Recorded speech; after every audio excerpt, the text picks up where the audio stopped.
What is going on, guys?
Hopefully you guys are having a good one today.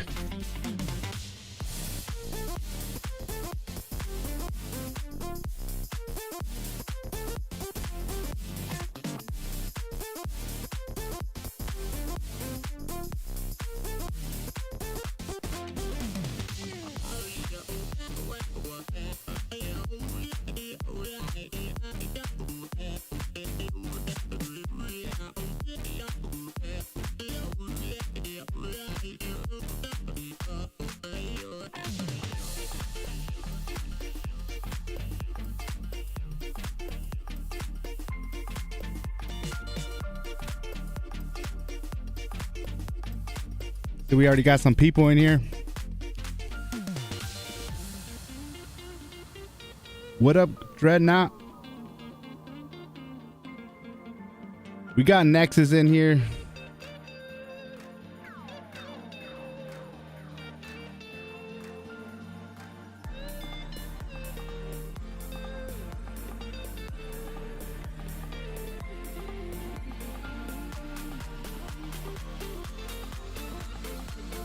What's going on, Henkill?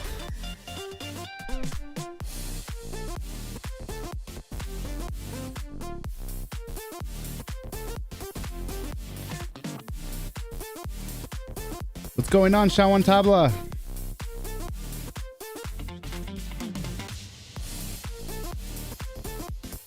Got the hero's journey in here. More heroes as in companions, or more heroes as in cutscenes, or more heroes as in playable characters.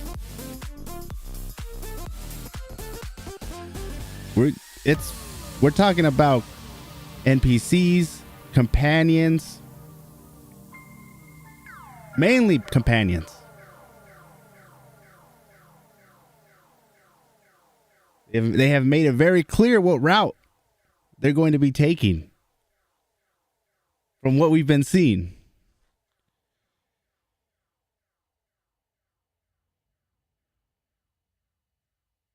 Indonesia in here, man. What is going on? Rama. What's up? Beat the guts up.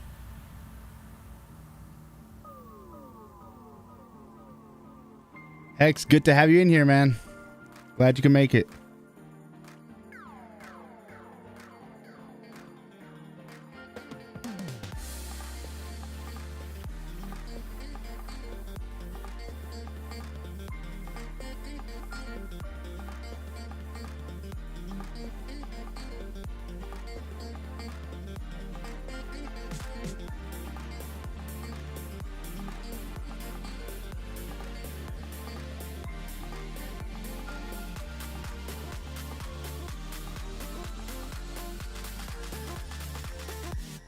Nexus says, is there any chance Thor's coming as PC next month?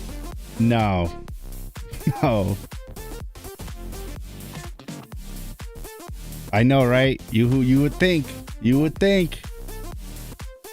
that he would be put in the game.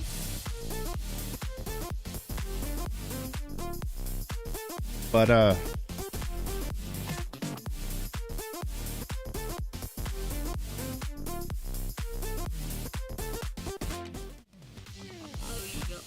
want to make sure everything I have here is going good. Drop the background music because every time I look at the stream after it's over, I always know, it's like, man, I should have turned down the music a little bit more. If the music's ever too loud, let me know, please.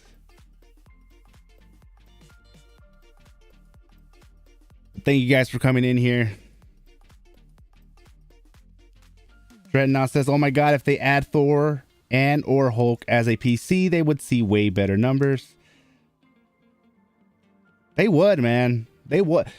They would see more people come in. Clearly, Wanda showing up. A lot of people that never played the game came. It brought back people that used to play the game to come back. Here's the thing, though. Here's the thing.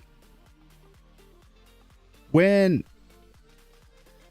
that was a good thing, that got people's attention, brought them in there. Now, the next thing they needed to do was they needed to make the game, you know, good enough for them to keep on playing. And that's where things kind of started falling off. And I feel like that's where they should really be focusing on what they can do to keep players from coming in and not really just seeing, oh my God, it's, you have to spend and whales are taking over this place. There's like, and I'm not really, you know, you're scaring away, you know, the free to play low spend or very low spenders.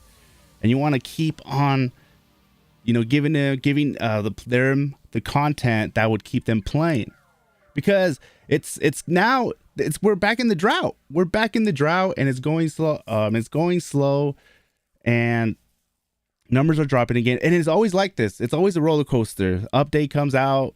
The hype is real. It starts going up and then they just don't do nothing after that. It's like, it's like they expect that Wanda is just going to be, that's it. That's all they have to do. They add, I mean, I give them credit. They added like a core booster, which was a good idea, but just decreasing, doing something that increases the core percentage was the good idea part. What really messed that thing up was everything else about the core booster.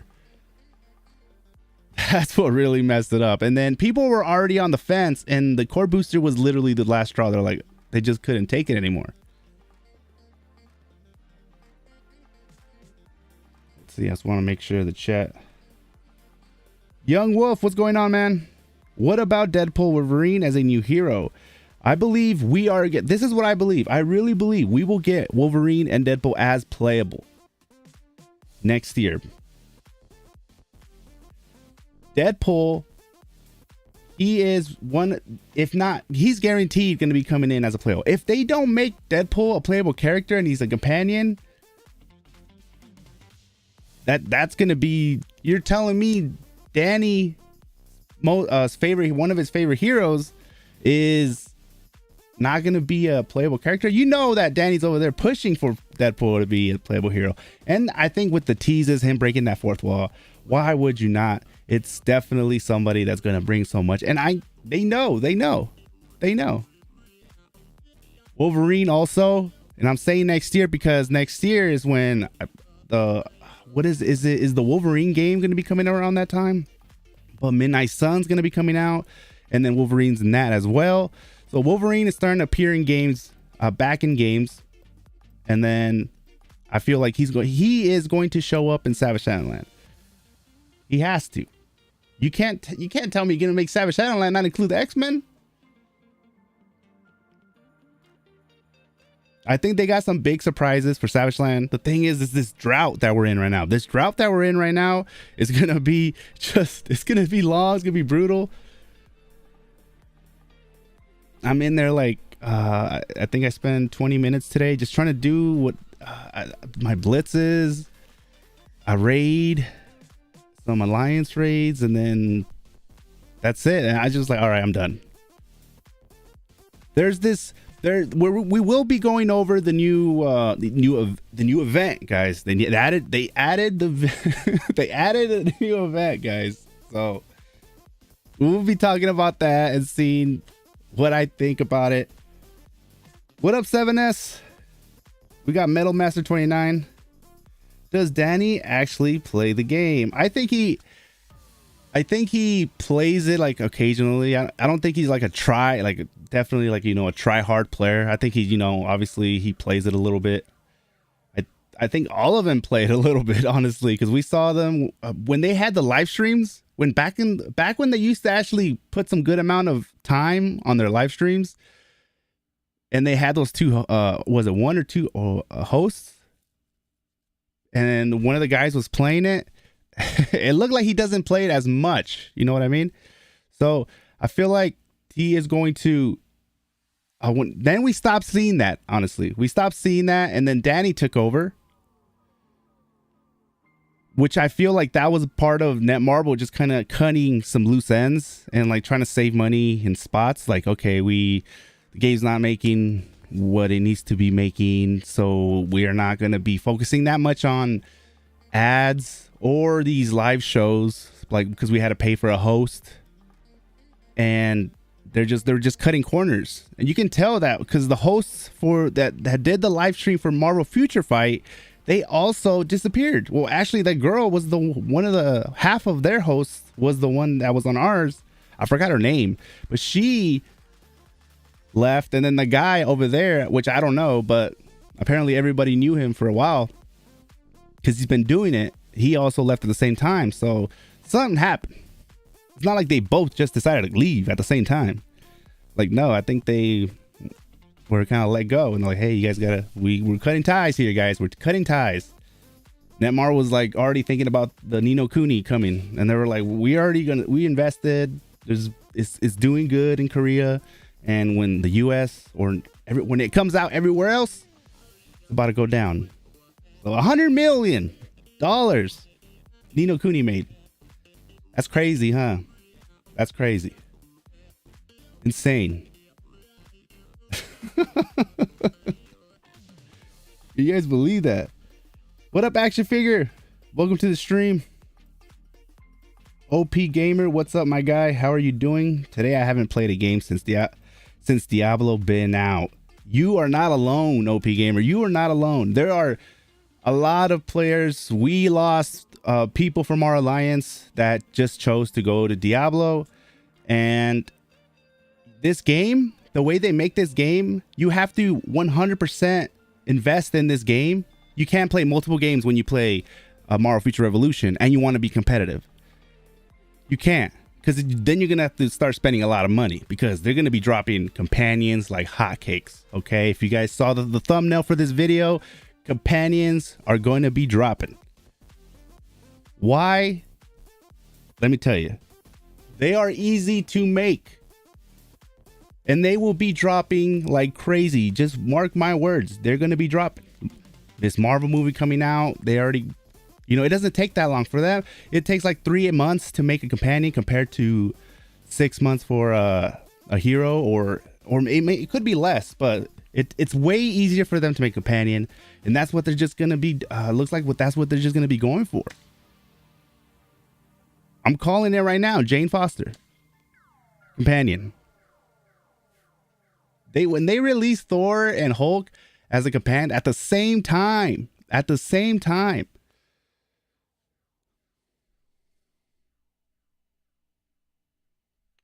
the one with Say You Got to Get Good.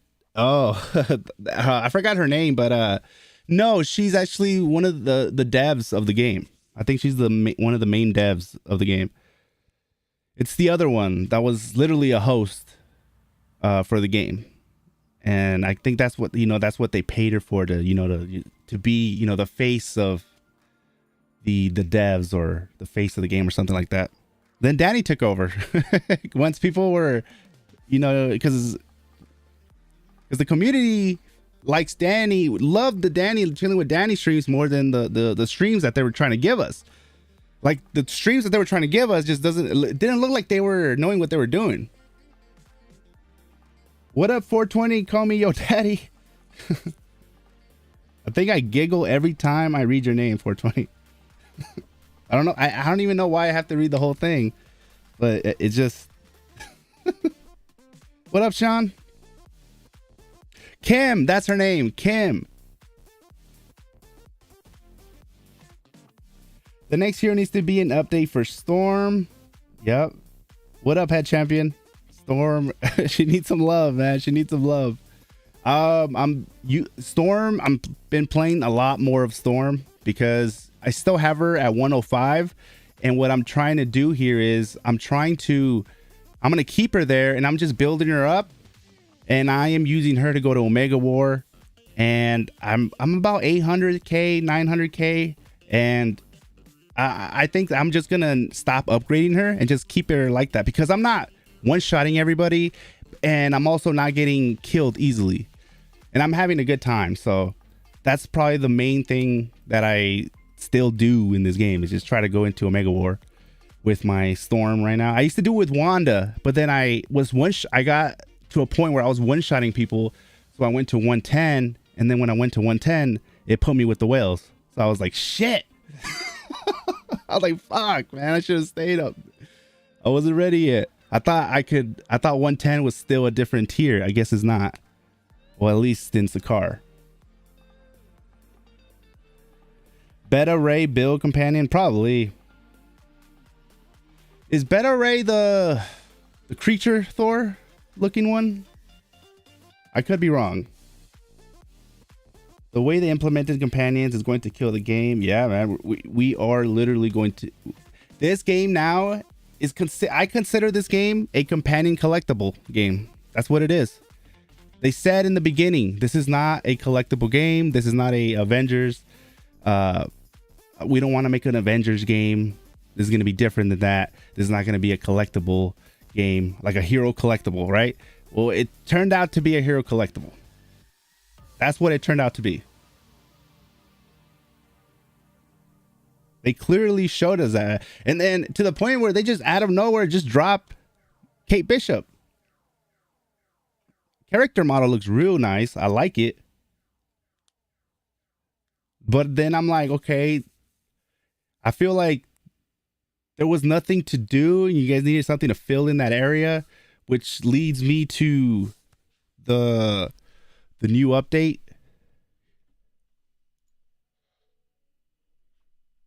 Here, if we go here, I don't want to start that.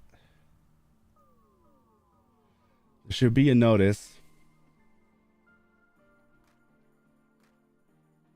The Epic Invasion Omega Wheel Double event, boost event. Now, this is what's going to happen between the 14th, which was yesterday, till the 21st, right? Now, it says it starts on the 14th, and we didn't even get this notification till like last night. So it was already the 14th for like almost a full day. They're very late on notifying us. You know, when Dark Domain 2 came out, the Dark Domain 2 was already out for a couple days. And then they dropped the trailer for Dark Domain 2. I was like, man, you guys should have dropped that thing like a week before it came out. To let people know. But yeah, we got the boost event here. So it ends on 6/21. And we will talk about the end date, how I believe something's gonna be happening towards the end of this month. Something's gonna be happening towards the end of this month. And I hope it's them starting off the hype train for Savage Land, the next story expansion. Now, continuing on to here. Oh shit. It doesn't want to go down. What did happen? What did I do wrong?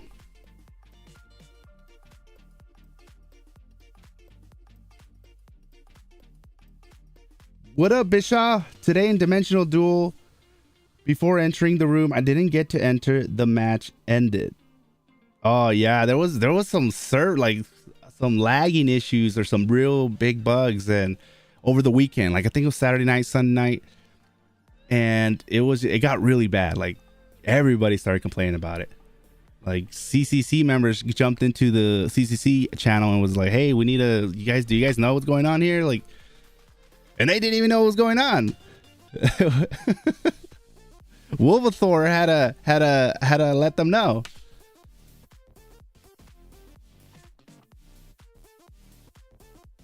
All right, see if I can, it'll let me scroll down now. There we go.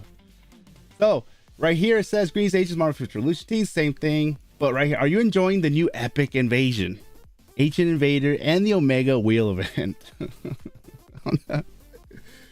To help all our agents to enjoy the gameplay, we have prepared a double boost event.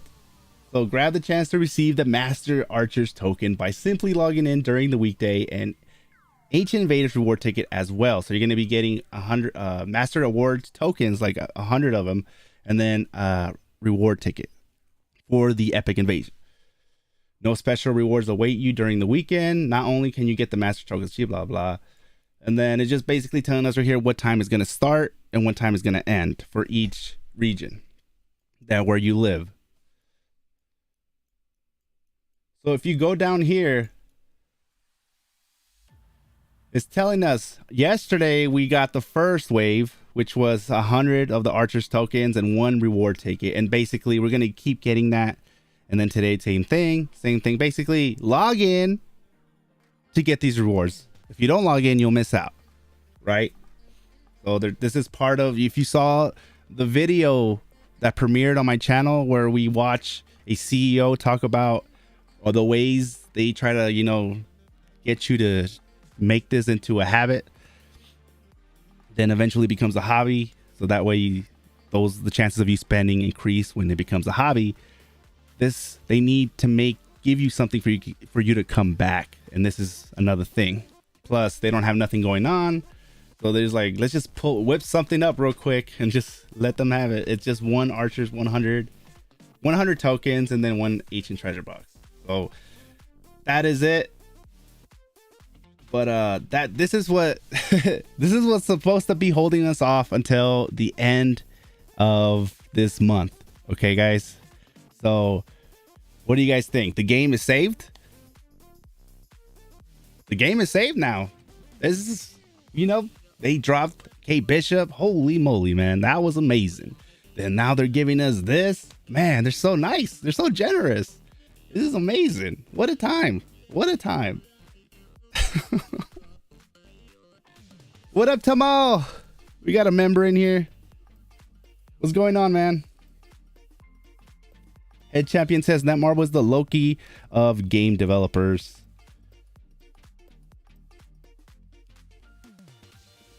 Bad, but could end up turning good? Is that what you're saying, Head Champion? Or just playing tricks on us? Michael Cha, what up's going on, man? Hero Collector is the worst way possible. Yeah, so, and that's the thing though, every time I see them adding another companion, it's just, you guys know exactly how I feel about the companion systems. I don't like, I hate it. But it's at the point where if you don't get a companion, you're not gonna be able to catch up at all. Like, we're talking about, I'm not competing against the whales. I'm competing with people that are around the same spending level as me, or we're low spenders. If I don't, I hate the companions. At first, I wasn't focusing on companions. I was just trying to get my gear up. But then companions is when you really boost up your, you know, level, your power, your attack. And it's just like, God damn. So I had to go in there and start, you know, instead of stop pulling for gear, I have to do and pay attention more on companions. And they're going to keep adding companions, and they're going to keep adding. There's going to be a limit where I'm just going to be like, well, damn, what the hell? I mean, I'm already there pretty much.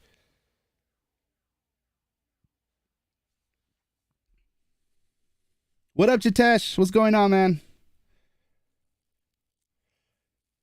What up, Snipes? YouTube, She-Hulk should be next character or Wolverine? I think so She-Hulk, so Thor Love and Thunder, I think is dropping out in the first or in the end of the first week of July, right? Like July 8th or something like that. But I think it might be a couple days earlier because they drops on Thursday. But what I think is gonna happen here is we're gonna get a companion. We might get another one before the Thor Love and Thunder drops with the epic invasion and probably another companion. So the other thing we have right now is on Disney Plus, we have Miss Marvel going on, right? You know they're working on that companion. You know that they're already whipping her up. You know that they're going to want to capitalize on the hype. If there's hype for that. I saw episode 1. I haven't seen episode 2, but episode 1 was I enjoyed it. We'll see. I enjoyed the first episode of what's that? The Falcon and the Winter Soldier. Then it started. Dang. Then I was like, oh my god! And I had to force myself to watch the last couple episodes.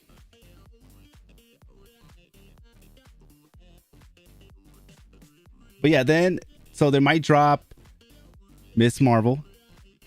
All right, so they already got that right there. The thing with Miss Marvel though is that while the season's going, they could wait till the very end, till enough people get to know who this person is. Then they'll drop her. They might even drop her right now. I think it might be it could be a little too soon for that. But then you got Love and Thunder. When Wanda came out, how many companions did we get? We pretty much got 2 companions.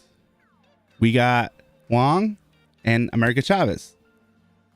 So I'm looking at it as we might to get 2 more companions with Lord of Love and Thunder, Jane Foster, Mighty Thor, and I don't know who the other one could be. It could be Valkyrie. But there's just like, oh man, for them, they're like, well, let's just keep dropping companions. Let's just keep dropping companions. And I feel like that's really, it's hurting the game. And I think that they're seeing the money come in, but I feel like that's what's eventually in the later road is going to really hurt the game. I just wish they came out and said, this is a hero collectible. A companion collectible. Let me correct myself. A companion collectible. Because I know, what up, Talia? Dialer says, I'll take 99 more companions, please. He is all in for the companions. They're probably going to start adding villain companions in there. Gore the God Butcher. Can I have my companion at least walk with me? You know, like walk next to me like a pet.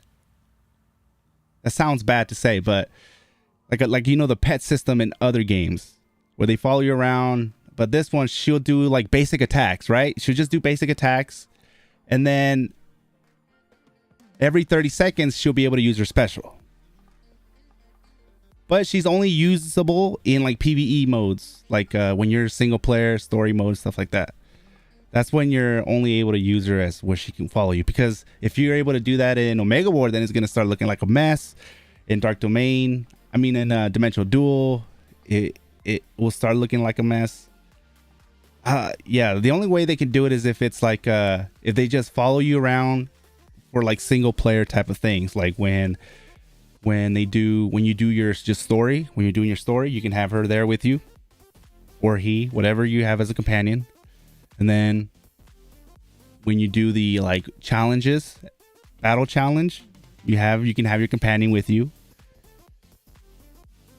Anything where you are only there with yourself.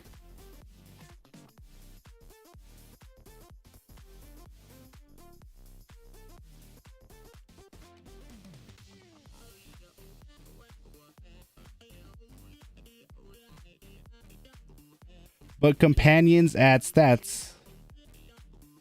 Tyler says but companions add stats. No, yeah, that's what I'm saying. Like, they added this system, companions, and then they make the companions, very viable. Like, if you don't get these companions, like, I know you guys don't like the companions, but if you don't get the companions, the guys that do are gonna be way more OP than you. So you have to either, if you want to keep up with the same, like let's just say everybody has like that one guy that they always fight over and over again, and that's their villain. It's like every time you see each other, like, God damn, here we go, it's about to go down. Everybody at least has somebody like that. If you're a new player, you'll eventually have that one person that you just like, damn, every time I see him, like he won this time, the next one you win, and then next time you guys go back and forth. Next thing you know, he's your arch nemesis. Now with if you don't like the companion system and you have an arch nemesis, right? And you're like, I'm not gonna give him no money from our companion system. I'm just gonna focus on pulling for gear and stuff like that. The guy that's pulling for companion, he's gonna be OP quickly compared to you, because companions increase your stats a good amount, a really good amount. So they added this system that on paper in the beginning, when I first heard companions, I was like, oh, you're gonna have somebody walking with you? That's so cool. Nope, it's just they just jump in, help you out. Hulk was one of the only ones that was like there enough time to make it feel kind of like you have somebody following you around, and that's why I think he's OP. But when they came out, they just draw for a little bit, they do their special, and that's it. And then they made it very hard for low spenders and free to play especially free to play, to get to a 3-star. Now they're throwing out 3 stars like no tomorrow if you're a new player. Mastores Mars, I got my visa ready. I haven't seen Miss Marvel. Yeah, it's already out. Episode 1. I think episode 2 is already out. I don't know that much about it. All I know her from is from the Avengers game.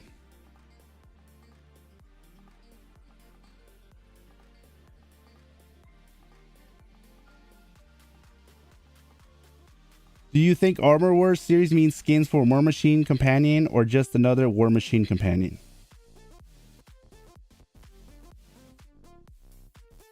That's true. They could well, that's the thing. Who in Armor Wars is going to be showing up? They could, if another yeah, Armor Wars. Let me look that up real quick.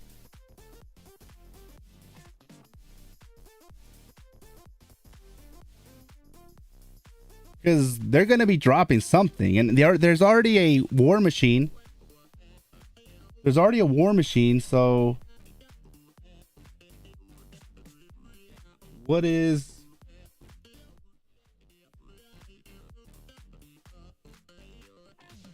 Oh.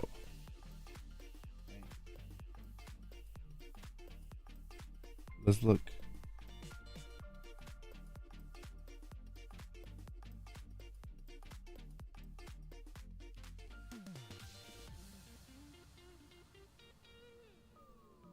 We could be getting, what's the Ironheart, right? If she's in there, then that's the companion right there. Bam. Because we already got War Machine. Have they ever dropped a multiple of the same companions, but different variants of it? No, right? There's only one, as far as I know right now. But yeah, there's still going to be... They're definitely have a lot of companions up. So guys... get ready, because we're gonna get a lot of companions. Game is saved, guys. The game is saved. Companions. Oh, and they gave us this amazing event going on right now. Oh my god, this is what a time to be an agent in MFR right now.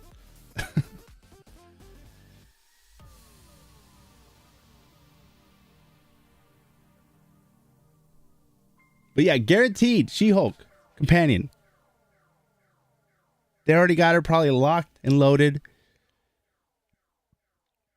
She comes out as a playable hero. You know what?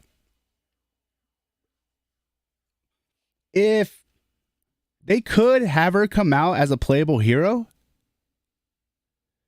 and that'll be their way of getting like a Hulk version. That'll be their way of getting Hulk as a playable, right? Because they might be like, Hulk is too big to be just running around. But then multiple games have done that. And then you're going to get people, especially like me, that's like, wait a minute. She-Hulk's cool, but man, I wanted the Hulk. I wanted Bruce Banner. I want to be jumping around smashing shit.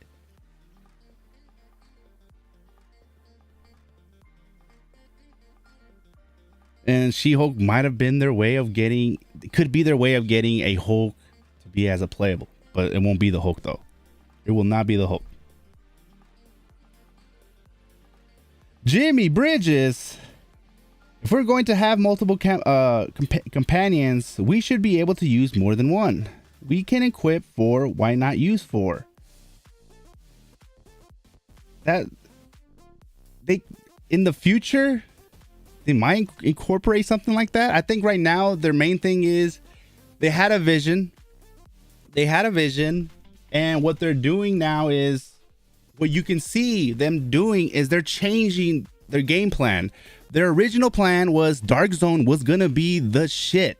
Dark Zone was gonna be the end game of all end games, and people were gonna be like, I gotta do whatever I can to make sure that I am a badass when it comes to the Dark Zone.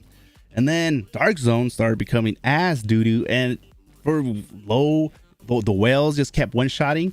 Why were whales one-shotting everybody in the beginning? Because they allowed the whales to get so overpowered so fast, making the game unbalanced.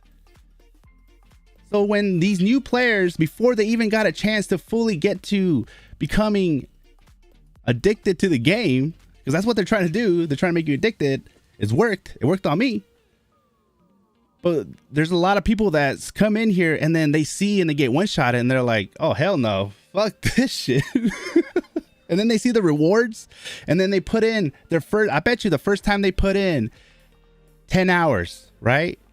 And then they see how much they get out of those 10 hours. Like, wait a minute, this ain't like, what the hell? This ain't even grinding. Like, I put 10 hours in here. I would expect to get like 10 hours worth of at least some material. But there's no grinding in here. So it's heavily like you gotta pay.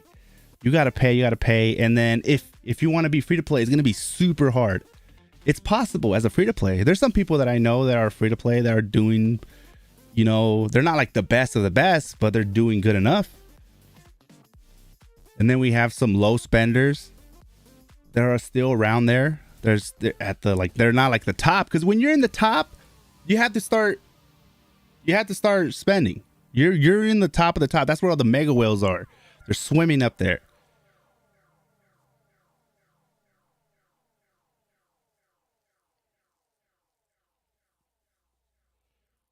And that's where you got to be. What up, Oculus? I think Oculus is one of those free to play players that is able to, you know, do good. I could be wrong, but I'm pretty sure you are still free to play. If I'm wrong, let me know. I think you're free to play.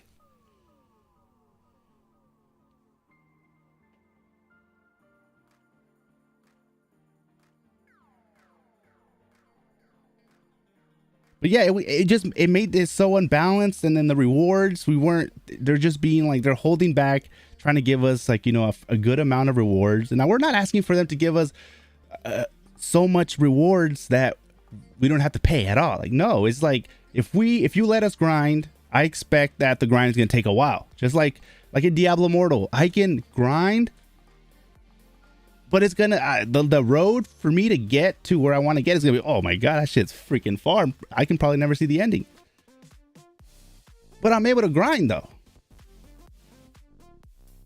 I'm able to grind. I'm able to do like a rift, basically a blitz over and over again. And you do a blitz here 5 times, you're done getting rewards. And then in blitz, it's like you're able to do it unlimited, and you're getting, you know, a little bit of rewards, but there's no limit.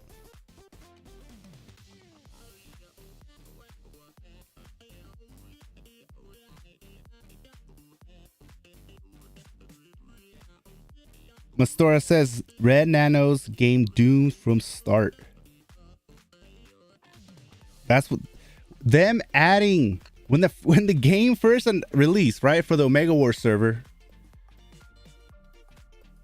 the Omega server, what, I forgot the damn name for the server, but the server for the test server, right? That was, they allowed people to come in, spend money, and then they already had the nano system in place.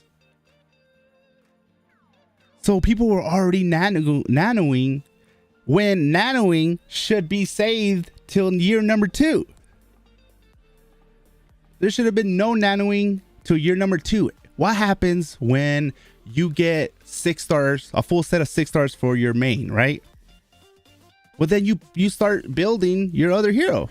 Now you have resources to build your other hero, and then by the time year 2 came, they were already done 6-star gear for their whole alts, and then they're ready for the squad battle. Because most of the money was trying to get the nano fusion. So when the game first came out, I don't think they expected to release Epic Invasion tickets. Then they released Epic Invasion tickets.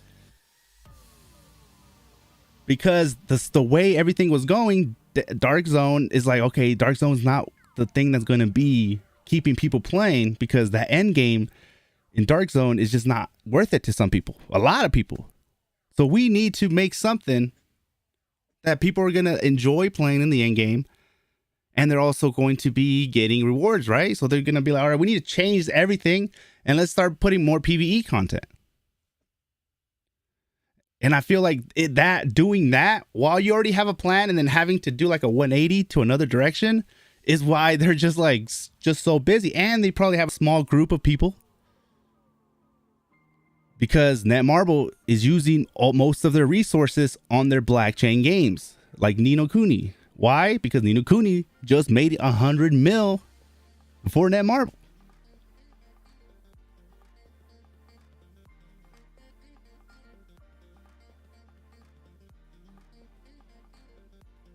And that's crazy.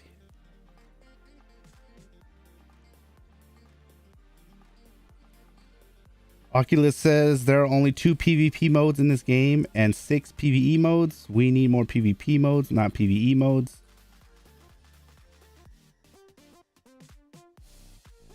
I still believe we need more. If I think that we have enough PvE, we need to fix these PvE modes. Add maybe the another one. You know which one they should add? Battle Challenge. But for your alts, for you and your alts. And there will be the squad battle challenge, where there's levels. It's just like battle challenge, but battle challenge is you as one person. They add another one where it's you and your whole squad. They want you to build up your squad. That's another thing they're adding in there. And that's another PvE. But I feel like they need to look at Raid again, look at Blitz again. What can they do to make that better? Honestly, at the end of the day, just the rewards. If they start giving out some good rewards, throwing in some grind in there,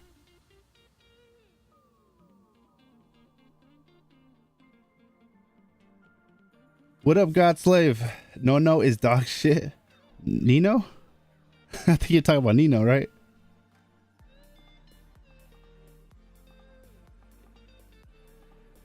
But all the PvP modes are super shallow and unrewarding.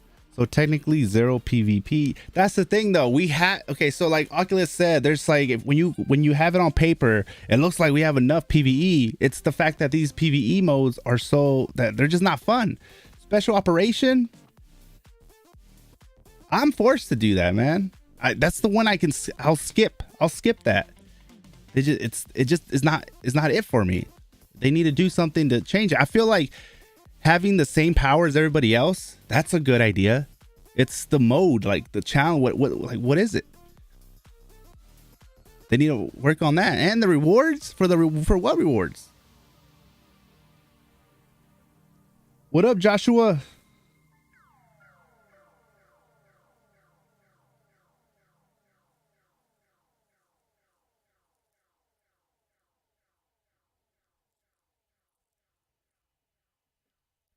I think one reason some of these veteran whales have left for other games like Diablo is because they paid money to get those Dark Zone battle badges.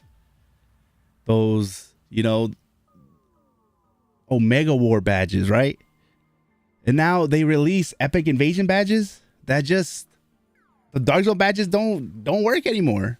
It just doesn't make sense. And most of them spend money to get those things.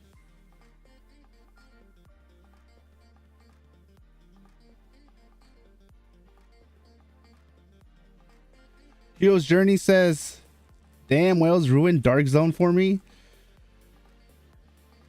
They did for me as well until they brought in PVE. Then PVE was brought in and we were able to run around and not worry about getting one-shotted, and just everybody attacks the hero. So it came down to like, who's the best in having the best PVE build? Like, who can do the most damage? And that for me was fun. I was in there all the time. I was always racing to see how good my Iron Man was. And then at the time I was free to play and I was getting, you know, in top 3. To me, that was fun. And then you have whales out there who find excitement in going in there and fighting and being able to fight other people. I'm not saying that nobody likes the PvP Dark Zone. Like, no, what I'm saying is we just need to have the PvE brought back, so that way people have options. Do I want to go to PvE Dark Zone, or do I want to go to PvP? And I feel like PvP should offer a better, like a little bit better rewards, because that's where you're taking the more risk. And plus, you know that the whales are going to be in there. You don't want to make the whales mad. Head Champion says, I want a game mode where only variants of a character can play, like a mode where only Storms can play or only Iron Mans. Each character has a mode where only variants can participate. I can see them doing something like that in the future. Because right now, if they do that, it's going to get backlash, because people are going to be like, I don't have, you know, like, Captain Marvel. I ain't going to touch Captain Marvel after what you guys did to her.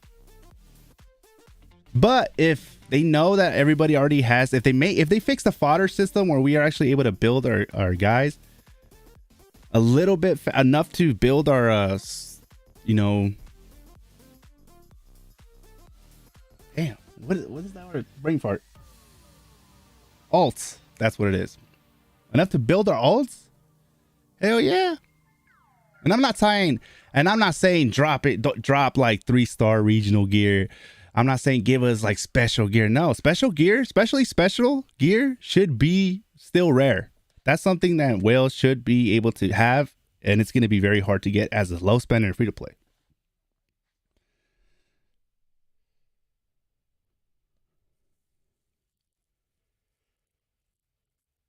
Metal Master says whales have ruined the game ages ago. Yeah, it's because they allowed whales to get so OP so fast. That was the problem.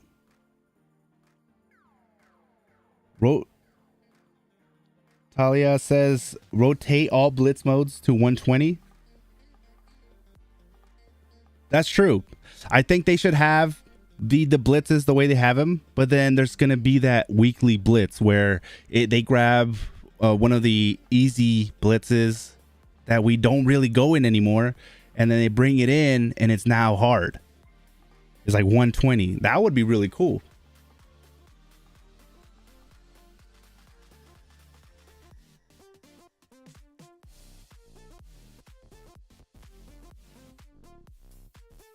They quit MFR because Diablo is more free to play friendly, because you can grind 24/7. Yeah, you can grind and grind and grind and grind. You're not getting a lot, but you're still able to grind. And that's the thing, though. You're still able to grind. But damn.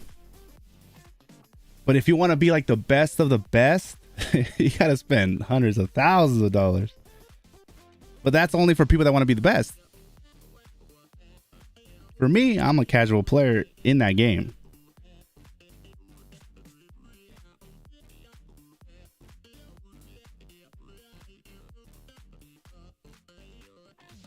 Will's enjoying farming free to play in DZ.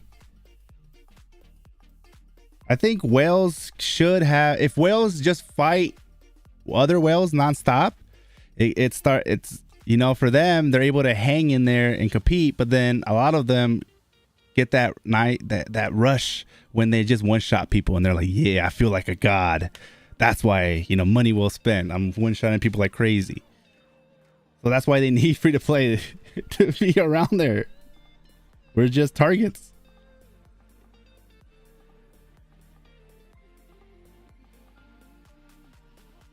Jitesh says no one wants to feel obligated to spend every update.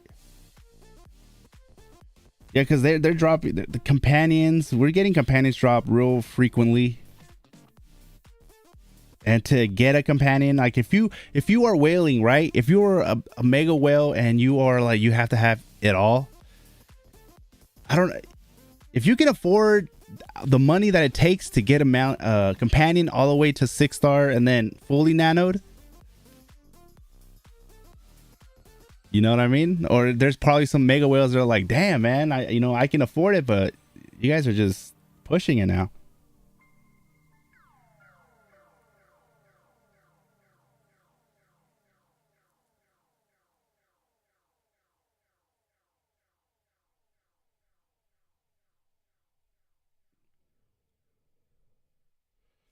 What up, Donkey? You can min-max, but you need to know your shiz. Yes, that's exactly. Like, when you hit, just because you have all your gear 6 stars, doesn't mean you're already at max level. No, that's when min-maxing starts taking effect. Or, you know, you can min-max while you're getting your gear up.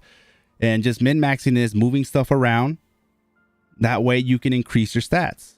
Like, if you're getting a lot of stamina recovery from a couple badges, you might not need a stamina recovery on you might not need a stamina recovery card, right? You can take the stamina recovery or accuracy card out and put something else that will change. And that's how people get their, if you ever seen people that are like the top level players min max, whether you're free to play, low spender, or well, if you're good at what you do, it's because you are good at min maxing. You're good at min-maxing, you know the skills, you know what the skills are doing, and you have a companion, and then it's just, you know how to put all that together. But they've spent hours min-maxing. Because it's like, all right, I have these badges. Oh, I just got this new badge. It's giving me all this accuracy rate. Now I can take away this chest piece that I was using and change it for this. And now I have the same amount of accuracy and I increase my critical rate. You know what I'm saying? It's just, you got to just keep moving stuff around. And it takes a while, man. It does. It takes a while.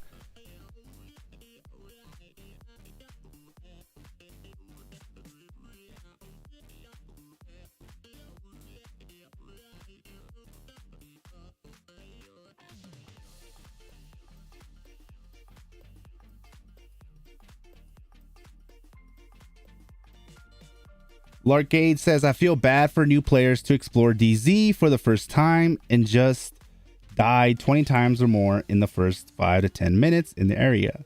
Exactly. And then not only that, but then die for like what, the third time? Now you get kicked out. You get kicked out and you don't get credit for the little damage that you did to the main prime. It sucks, man. It sucks. But you know, and PVE was the shit, man. And I feel like they took PVE away because they wanted to have more players in the same, you know, area. But then PVE mode was just splitting it up so there's like nobody in PvP. But that's the thing though, when you go to DZ, I go in DZ with my alliance. So you're still gonna have, you know, and if they add PVE, I'm pretty sure I'm still gonna go into PVE in PvP because I'm gonna be with my alliance, and my alliance will back me up and protect me at least. You know, that's why DZ has started to get it's more fun for me now because with the alliance that I'm in, people, before they can get to me, they already got, you know, one shot, or they're already fighting somebody they're the same power as them, and I have enough time to just run away. What up, King CJ? Min-max in this game fucking sucks because of RNG. Yep, there's RNG on top of RNG on top of RNG on top of RNG. And now, after seeing that video where the CEO of mobile games, or whatever mobile games he's CEO of, where he's doing that TED Talk at the convention, showing people how to monetize and how to get people to start paying. After seeing that, if they ever add cosmetics where it's just cosmetics and like emotes, oh, that is going to be put behind a gacha system. There is no way they're gonna let you buy just a costume like we thought, you know, because I was saying, why don't they just let us buy just costumes that don't give us stats? It's just the look, that's it. Oh no, they will. If they do, they'll be like, oh, we'll give you that, but we'll put it behind a gacha system. You just gotta roll for it. Guaranteed they're gonna do that. They're gonna do something to make it like that.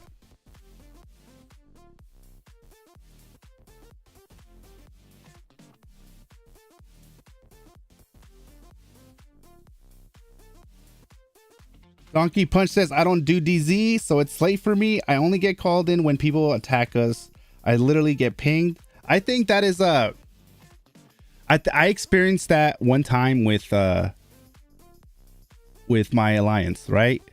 And I talked about this before, but I'll say it again. Like we were in there, and this is when I finally saw I saw what the potential of DZ could do. We were there doing our things, going around from prime to prime, and then the top alliance, for some reason, I don't know if, you know, they just showed up and started attacking us. Next thing you know, my alliance just ignores the primes, and it's like now in the middle center of the plaza. It's just all these people everywhere attacking everybody. Clearly I'm already dead, but just seeing that come in, and then we were just calling on Discord, telling other people like we're getting jumped, and then they were jumping in. Even though I couldn't do shit, man, I was pretty much blowing kisses. That's how weak I was compared to this other, you know, team. Now we're talking about two alliances filled with whales going at it. You know, it's a good thing to see if you can just sit there, but I was just freaking getting one-shotted. But I was trying, man. I was swinging away. But it was fun because it was like, oh, they're jumping us, now we have to come in, and we got backup coming in. People just at the grocery market like, oh shit, what? And they go in and bust out their phone and jump in just so they can help out the alliance. I thought that was really fun. That right there, when I saw that, I was like, oh man, if more stuff like this could happen, I can see why they thought this would be a good idea. But majority of the time, that would only happen because those two teams are well matched. So most of the time it's so unbalanced that you don't really see that much. So if one alliance comes in, they're just gonna annihilate everybody and just ruin it for everybody. But if the other team is the same and I try to get jumped, but if I'm the same power as that guy and I can go toe to toe with him, then it becomes fun.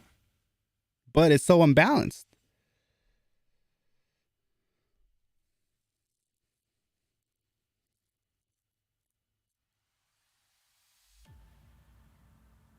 You know, and then I think right now the challenge, the battle challenge update that we got was way better than the core booster update. Oh my god, by a long shot. It's hard. I still get destroyed by Hella, but because it's hard, I'm focusing on my Iron Man again. I started focusing on him again, and I find it fun because now there's a challenge. Before I would have auto battle challenge. Now I can't. I have to really play those last three, especially those last three ones. Those are the ones that are, for me at least, freaking hard. And I have to really go in there and just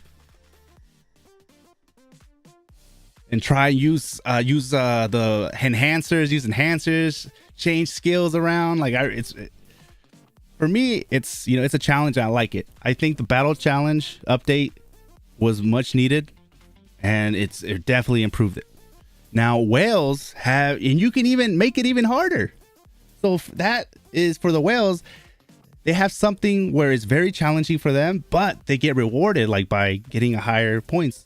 So clearly the top leaderboard is going to be nothing but whales. What up, Caustic? I'm doing good, man. Suzuki says DZ is okay as long as the server gives way to each other. I don't know. I feel like it is difficult to make it to where it's open for everybody, but the majority of the people that are coming in are free to play or low spenders. Now, just because they're spending on the game doesn't mean that they're min-maxing, or it doesn't mean that they're building their hero right. They could have a bad build, so they're just going to get destroyed. If that's the case, then they just need to work on their build.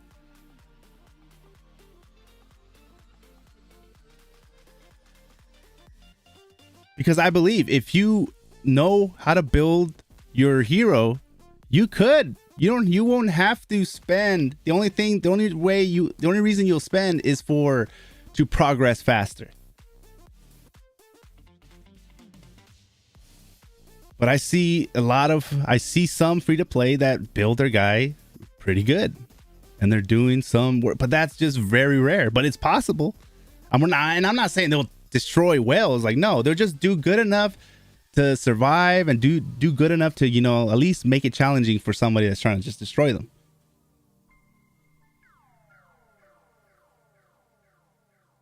Whales need a level that scales to power level. Whales need a level that scales to power level. And then it would just become harder and harder and harder. You would think so, right? You would think so. I'm surprised I wonder why they won't add that yet. Caustic says, I stopped doing DZ after the last big change. Just not worth the time to me. Yeah, I stopped doing the DZ after the same, and I started doing it again when I got into my new alliance. And I realized that, okay, I'm not dying as fast because my alliance is able to one-shot somebody before they even get, if they're even close to me. I don't even know that there was an enemy around me until I already see their dead body.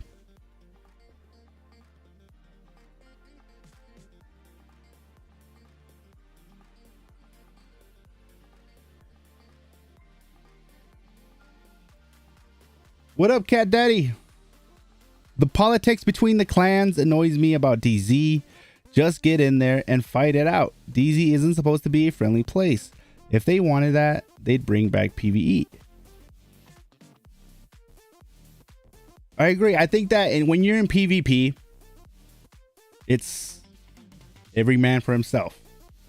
But that's the thing, though. It's not every man for himself. It's if you're in with your alliance, you're going to be you can't hurt your alliance members. I think that if they're going to do PvP, they should do it every man for himself. Like everybody.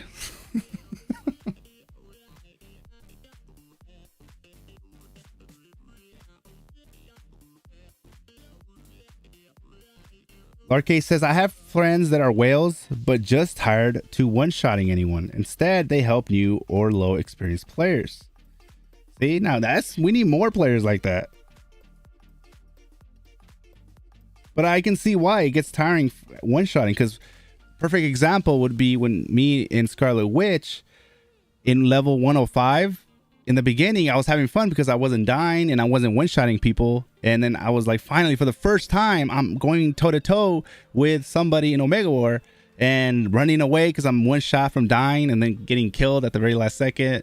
But just experiencing that, because I was so used to getting one-shotted, and experiencing that was really fun. But then when I started building her up more and more and more, and then I got to a point where I was one-shotting, I felt that, like, that power, like, I feel like a god in level in level 105. I feel like a god. I'm just one-shotting everybody. But then I also felt like a bully. And then I was like, I need to go to 110 because now I'm just one-shotting, and then I don't want to be just in here ruining the mode for other players who are just getting killed by me, because I was one of them, and I am still at level 110 and above. So I went and pushed my Scarlet Witch to 110, and I started getting one shot at myself, like bad, like damn, like they're putting me with 120. Ain't this some shit? So then I switched to Storm, and then Storm's like at 800k, and I don't want to build her gear up or anything. I want to keep her at that level because I don't one shot and I don't get killed fast, and I'm having fun.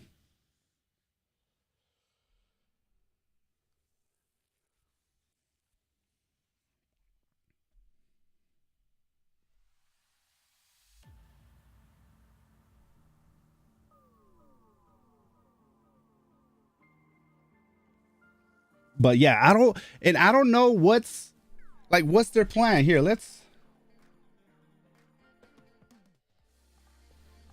We go in here. Let's bring it says, so this event is going all the way till the 21st. Okay. Oh, he kicked me out. It's going all the way to 21st. I want to look at when the banners end.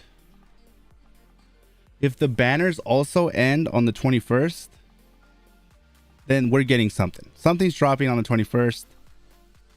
And it's not going to be Thor, Love and Thunder. Not yet. We're going to get something. And it's probably going to be a companion. So let me go in here. Let me look at the banners.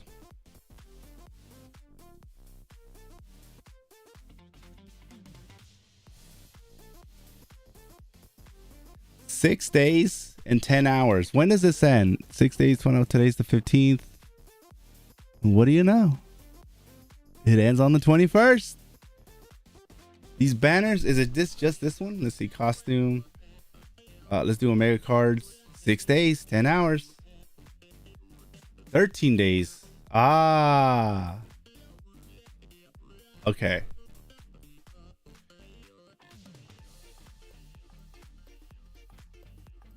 So I think next week, well, on the 21st, there's going to be, let's see, let me look at the 21st is, so it ends on Tuesday. Oh, what a coincidence. Right before Wednesday, right before something would normally come out Wednesday. So it ends there, and then Wednesday, something different is going to come. So I don't actually, you know what? I don't believe it's going to be a companion. Because Kate Bishop is still going in for another week. Kate Bishop is going to go in all the way till the end of the month. It's going in all the way till, let's see, 13 days from now.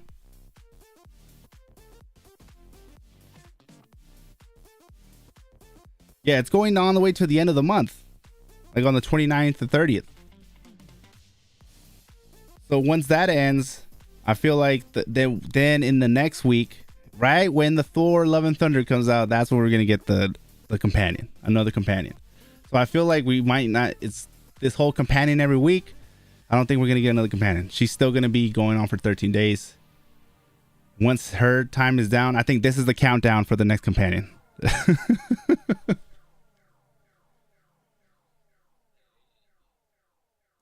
What is going on, CJ? Damn, I hear your voice clear as day, man. No, I can.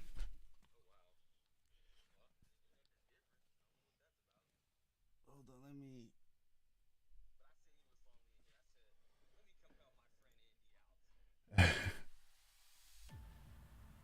me. I think I had the desktop muted.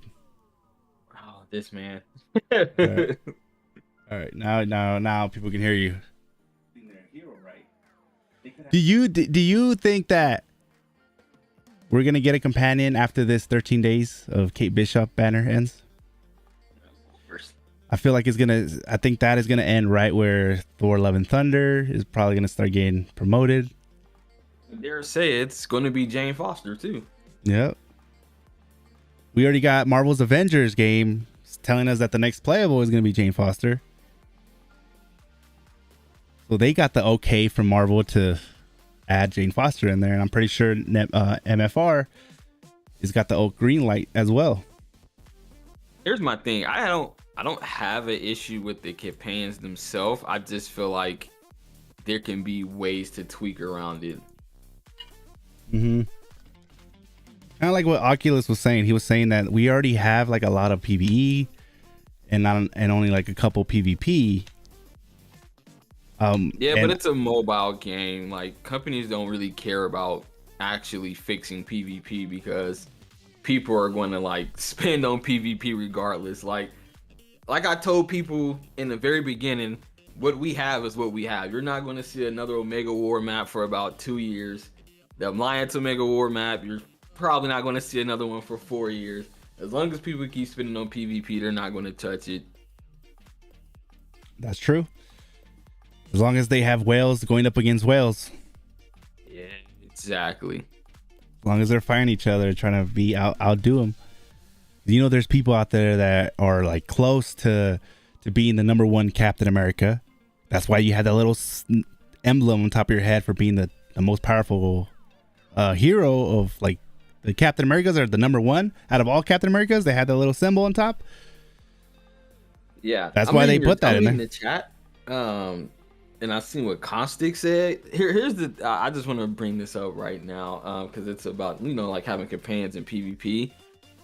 I'm okay with companions in PvP, but it's just the way they implement it. I do have a video coming up about this sooner or later, but I maybe if they can like scale back maybe some of the value in it, and then maybe like I don't want to say half like their actual ability, but maybe give it like some PvP penalty. You know how like what's Hulk like? Doesn't he provoke you for like what 3 seconds or something like that? 3, 4. I'm not sure. Do you have the game up? You got the game up, right? Yeah. What do you want me to look? What's Hulk's provoke time? Hawks? Who would you say to look? Oh, Hulk. Hulk. Yeah. Oh, my bad. Yeah, Hulk's provoke time. Let me look and pull him up real quick. Squad companion.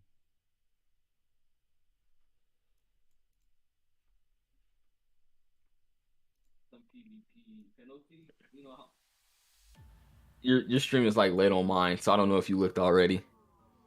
It provokes for 3 seconds when the skill lands. Right, so 3 seconds. So let's say like in PvE, yeah, it's 3 seconds, but when it comes to PvP, they kind of like half that value, and it's like 1.5 seconds. In PvE? Like that's what I'm just saying. Like maybe like DZ. Let's use DZ. Let's say DZ is kind of PVE PVP kind of territory, right? So that's where like your companions have their full value is in DZ. But then when you're playing DD in Omega War, then the companion's value is like half. That's true. Because that's what Nino does. They literally like you have the quote unquote companion arena. Yeah. And that's like where they're at their full strength. But like when you're doing like duels or lava, they literally take out all of the companion's OP skills. They literally like take those out. Like they don't use them inside PvP. So you just have like the 2 basic skills. And then they scale back the attack of the companions by 20% inside PvP. So that way they're not like super broken inside there. Yeah. And it looks like it's working over there, and it's you could see that coming to. You think that they might do something like that here, and like that's what I'm saying. Like changes like that they can do on a whim. If they wanted to, they can just go in and snap their fingers and do it. The question is it going to piss people off that got that 6-star Icarus that's hitting for like 2K. Now they hitting for like 1.2K. That's true. That's the biggest issue. And like, what are other things that Ni no Kuni does that's way better than MFR? See, if I say, then it's going to ruin the video. So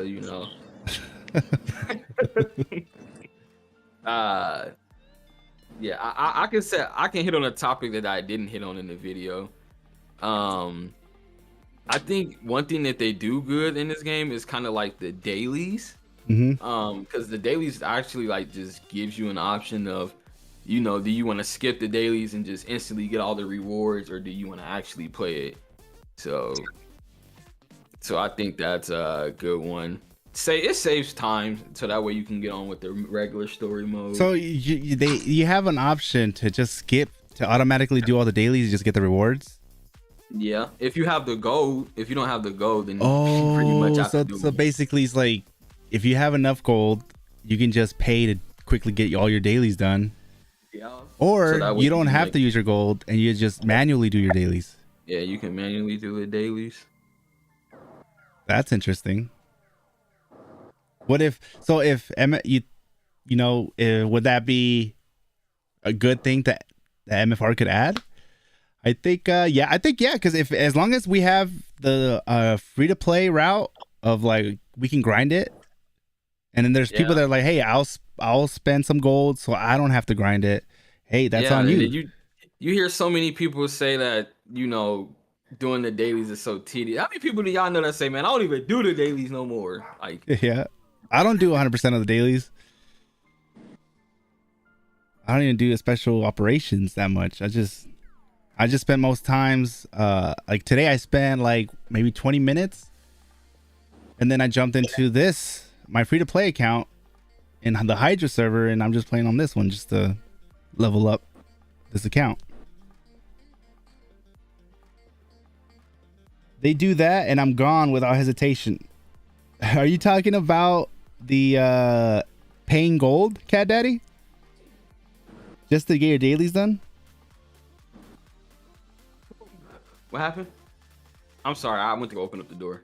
Cat Daddy was saying they do that and I'm gone without hesitation. I mean, it's really a choice. You don't have to. Yeah, you don't have to not do it. You can still do it. Yeah, and that's the thing though, that you have an option. You can either you can spend to just get it done for the day, or you like, I'm not gonna spend. I'm just gonna manually do it. So you have those two routes. It's not where you're forced to pay. Yeah, you have a manual way. The biggest word in that is choice. You have a choice. I'm just saying, like, as a whole, I think it's good for the game to give you a choice. Yeah. Thanks for stopping by, Donkey. Oh, Cat Daddy was talking about the splitting of the companion stats. Oh, splitting the companion stats? Yeah. Look, man. Like I said, I understand. Mm-hmm. I'm just saying what works for this game. The other game I play. What other game? Nino? Yeah. Oh. I was just saying like how that works out. Yeah. I feel like they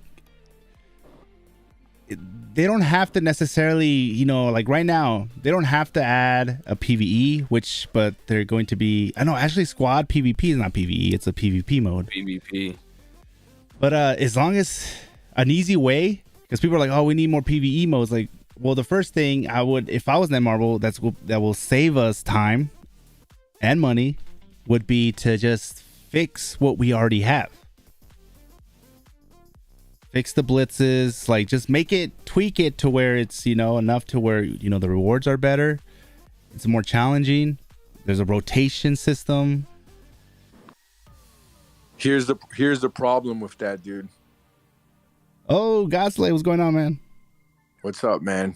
I've seen the writing on the wall. Watching your video, was it yesterday, about how mobile games work? Yeah. And King Ragnar actually told me this, and I kind of didn't see it, but now I really see it. Now things are becoming more clear and clear as the days continue.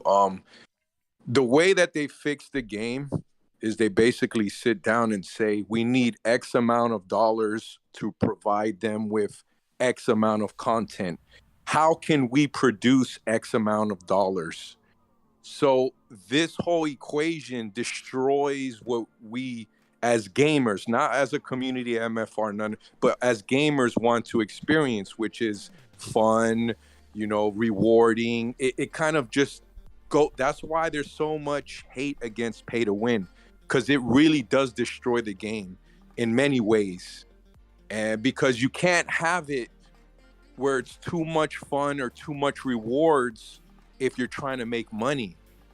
And the devs are like in a tough spot too, because yeah, they're greedy because they go over the top with it. But when a game kind of has a low player base like MFR, that's when they're in a really bad situation where they can't do stuff like COD Mobile and Fortnite where just sell cosmetics. Because unfortunately, and that's what I would want, right? Cosmetic, emotes, Spider-Man breakdance and all that jazz. They can't, because then the game won't survive. Yep. They need to make enough money to in order to pay the employees to provide us with more content. So how do you do that? You don't do that by letting us farm Blitz all day. You don't do that by, letting guaranteed a 6-star core if you put 5 cores in the machine. It doesn't work like that. You have to have that $1,000 Omega, tokens for a 6-star core. You have to have this type of stuff for that 1% or that 5% to say, you know what, I need my 12 cores. I'm going to spend $10,000. So there's the big problem with this game that we have. Like you're watching the video, they said all these things that you don't want the game to be too skillful. You don't want the game to be too rewarding. You don't want to sell hats or pets or cosmetics because that only brings a small amount of income. So you could only get away with that type of stuff if you have millions and millions of players. But MFR we don't have those numbers. That's the issue.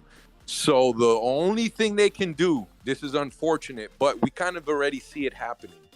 You said it yourself, companions. Yep. It's the only gotcha right now is the companions. It's the only way for them to make enough money to give us something after Shadowlands, because they've been working on Savage Lands for months now. But let's say another region after that, they need to make money.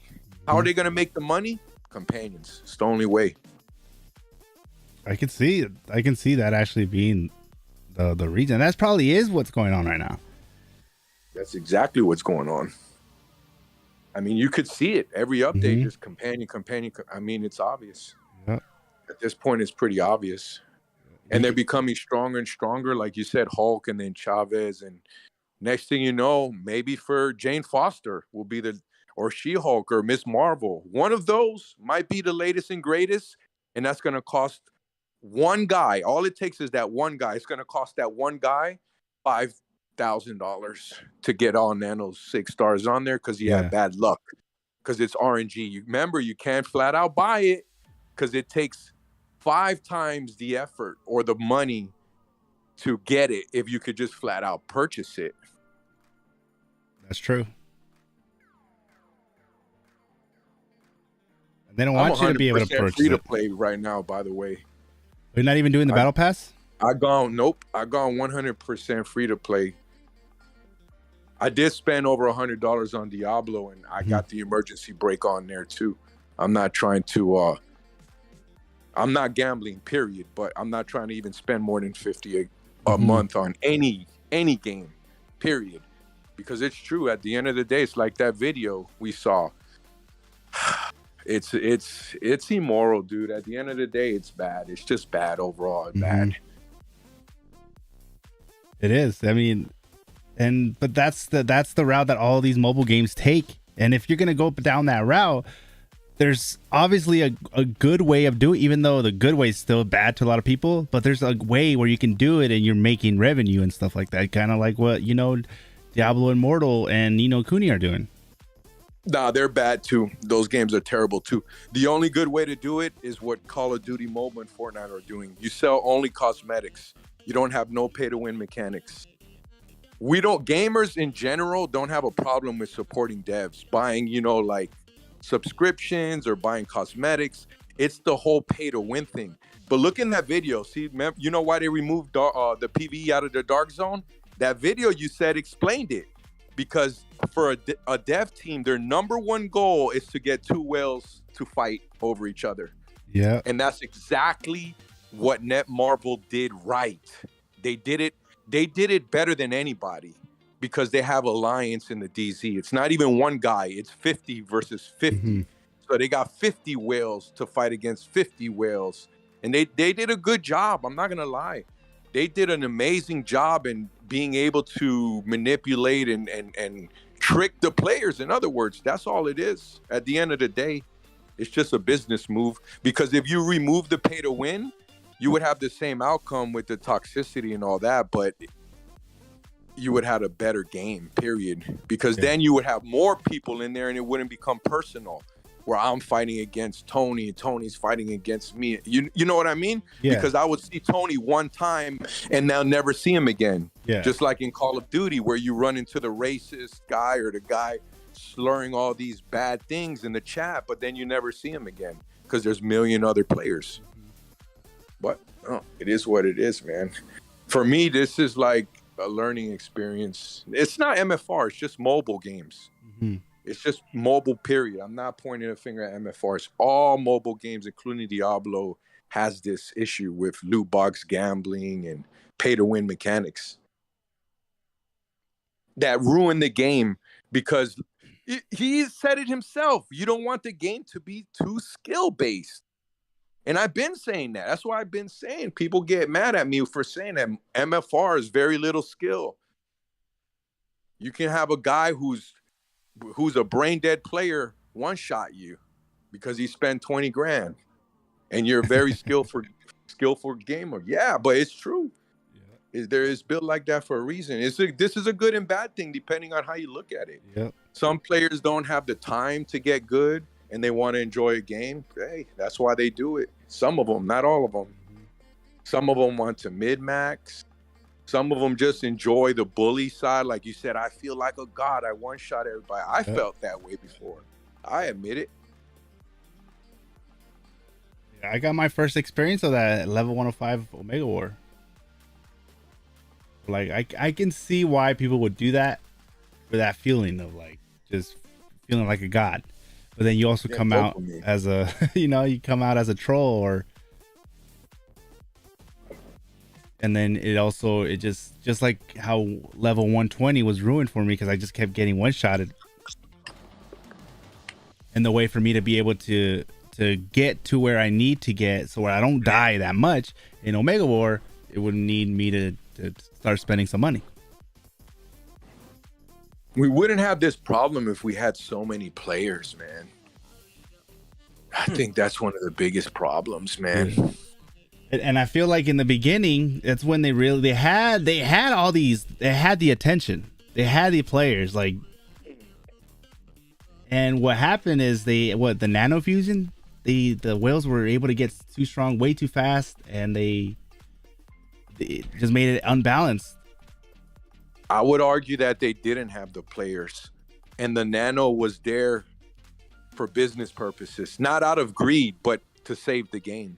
Mm-hmm. Because again, when I jumped on the voice chat, that's what it is. The equation is X amount of dollars for X amount of content. How do we make that, the money? And the nano was the answer. I don't think they had that planned for day one. It's not like, we're going to get these guys to whale and then we're going to trick them. So now they're going to chase this new special. I don't think that was the blueprint, bro. I think that nano was maybe later on. I don't know when, but not day one. But I think because there was not enough players. There wasn't a lot of players. What happened was... Dude, there wasn't a lot of players. You were in Omega Flight. There was not a lot of players. Now that I look at the big picture... Yes, it was. Nah, man. Bro, we used to be stacked in soft launch. Not really, man. In soft launch and in global, New Stark City had to make like 3 different servers because all of our servers got overcrowded. I don't know, man. No, I'm talking about Omega. No, I'm not talking about that. I'm talking about Omega Flight.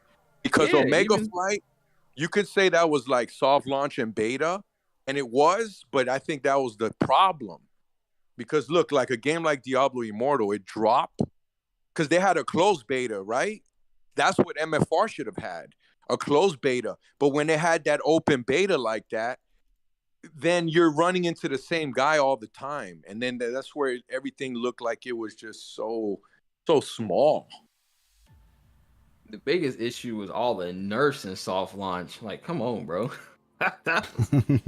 Oh my god, that was terrible. So why was Nano introduced day one? Just greed? This is what happened, right? Soft launch happens. You look at your game and you say, damn, they can outspend the content. I'll go look up. I see a Tony. What the hell is that? Rise of the East full nano? Is that God Slave over there? Full nano DD? What's going on over there? Okay, so we don't have no content. So what can we make the whales chase? I know. Let's bring in this bullshit system that we probably did not have to thought out just for the whales to have something to chase. And that's what they did. They dropped it to give whales a hamster wheel to run on until they drop the next PVE content, which is why when DD dropped, the open world felt so, I don't want to say hard, but you went from seeing people like God Slave Iron Man one-shotting people like Maestro to now it's going to take God Slave, Tony, me, Obi Jam to take down this war machine. That's why they overtuned it so much, because they knew they fucked up on the content versus it makes sense. Making people pay. Yeah, that makes sense. It makes perfect sense. The content wasn't there, so they had to put us on the hamster wheel. Yeah, it makes sense. Yep. But then that goes against. Oh no, but it goes against what the guy said. I got you. But then when the God Slaves and the Tonys, and now we got open bait. Now it's global. Now you got your Bobas and the Immortalities. Now you guys are almost done running off this hamster wheel because you done fully nanoed your stuff, and now you're just in the PvP hamster wheel. Now they drop companions, so you can have another hamster wheel to run on. No, I get that, but this goes against the core business mechanics. Where we watched in the video, the guy said, and everything he says is 100% true. Some of it could be outdated, but it is true. He said you don't want the game to be over pay to win, because then it unbalances it and it causes the whales to be too strong. And now the free to play is basically, whale fodder, like I say. And then that leaves a bad taste in a free to play mouth, and then they want to quit. And this is where I was wrong, where I would argue with some of my friends from Sigma would say, nah, dude, because I was the whale, eating all the little fish. And I thought that was a good thing. Yeah, man, we're supporting the game. Yeah, right on, guys. But no, he was right. And I was wrong, because without free to play, what happens is whale fighting whales, we don't want to do that. We want an easy. What do you think I used to get happy when I had an easy Omega War, 90-0, 80-0, because it was more fun and it was easier. But you go in there and then you fight another whale, and yeah, it could be fun. You had fun matches flying back and forth, fighting other guys. But then if you do that too much, it does get frustrating. And that's what happened. They let the gap was way too wide. Lords of Gaming also said this, and I didn't see it at the time. You said this. You and him were notorious for saying, oh, look, another whale updated, widening the gap even more, guys. And I'm saying to my stupid self, oh, this is good. Now we're going to support the game for 2 to 3 more updates. But no, in the long run, this was bad, because the game becomes way too unbalanced. So and the guy said in the interview, this is very hard to do, because you want to make the money, but you want to also have a kind of a balanced game. Like, the whole trick is to get a free to play to think he has a chance, even though he's going to lose. Just make him believe he has a chance. And at some point, a lot of free to plays, they realize I had no chance. And then that's when they just hang it up. And you don't want to do that, because like Andy also said, you start off as free to play, and then it becomes routine, then the habit, and then after it becomes a habit, a free to play, all he has to do is break the ice. Oh, $9 Omega Pass, $9 for 5,000 crystals. Once he breaks the ice, he's not free to play no more, and that's it. It's a slow process. And now he's more comfortable with spending, even if it's only $9. Mm-hmm. And the $9 becomes 18, and the 18, and it just multiplies as time goes on. And which is why, my first mobile gacha was $100, and then my last was, thousands. So that's what happens, man, in the course of time. This game didn't have a plan. I'm gonna be real with you guys. This game really did not have a plan. I think the plan was to try to recruit as much money as possible in soft launch, and then global launch. They were probably gonna like try to slowly push out the PVE content, but again, they let people like Boba and Mortality, you know, push through all that content, and now they was on their back heels, and they just started releasing a whole bunch of things that wasn't ready. And how much did they make? How much money did they make? Character, SQAUD PVP, AR, or horror. So what's gonna happen, CJ? What's your hot take for the future of this game?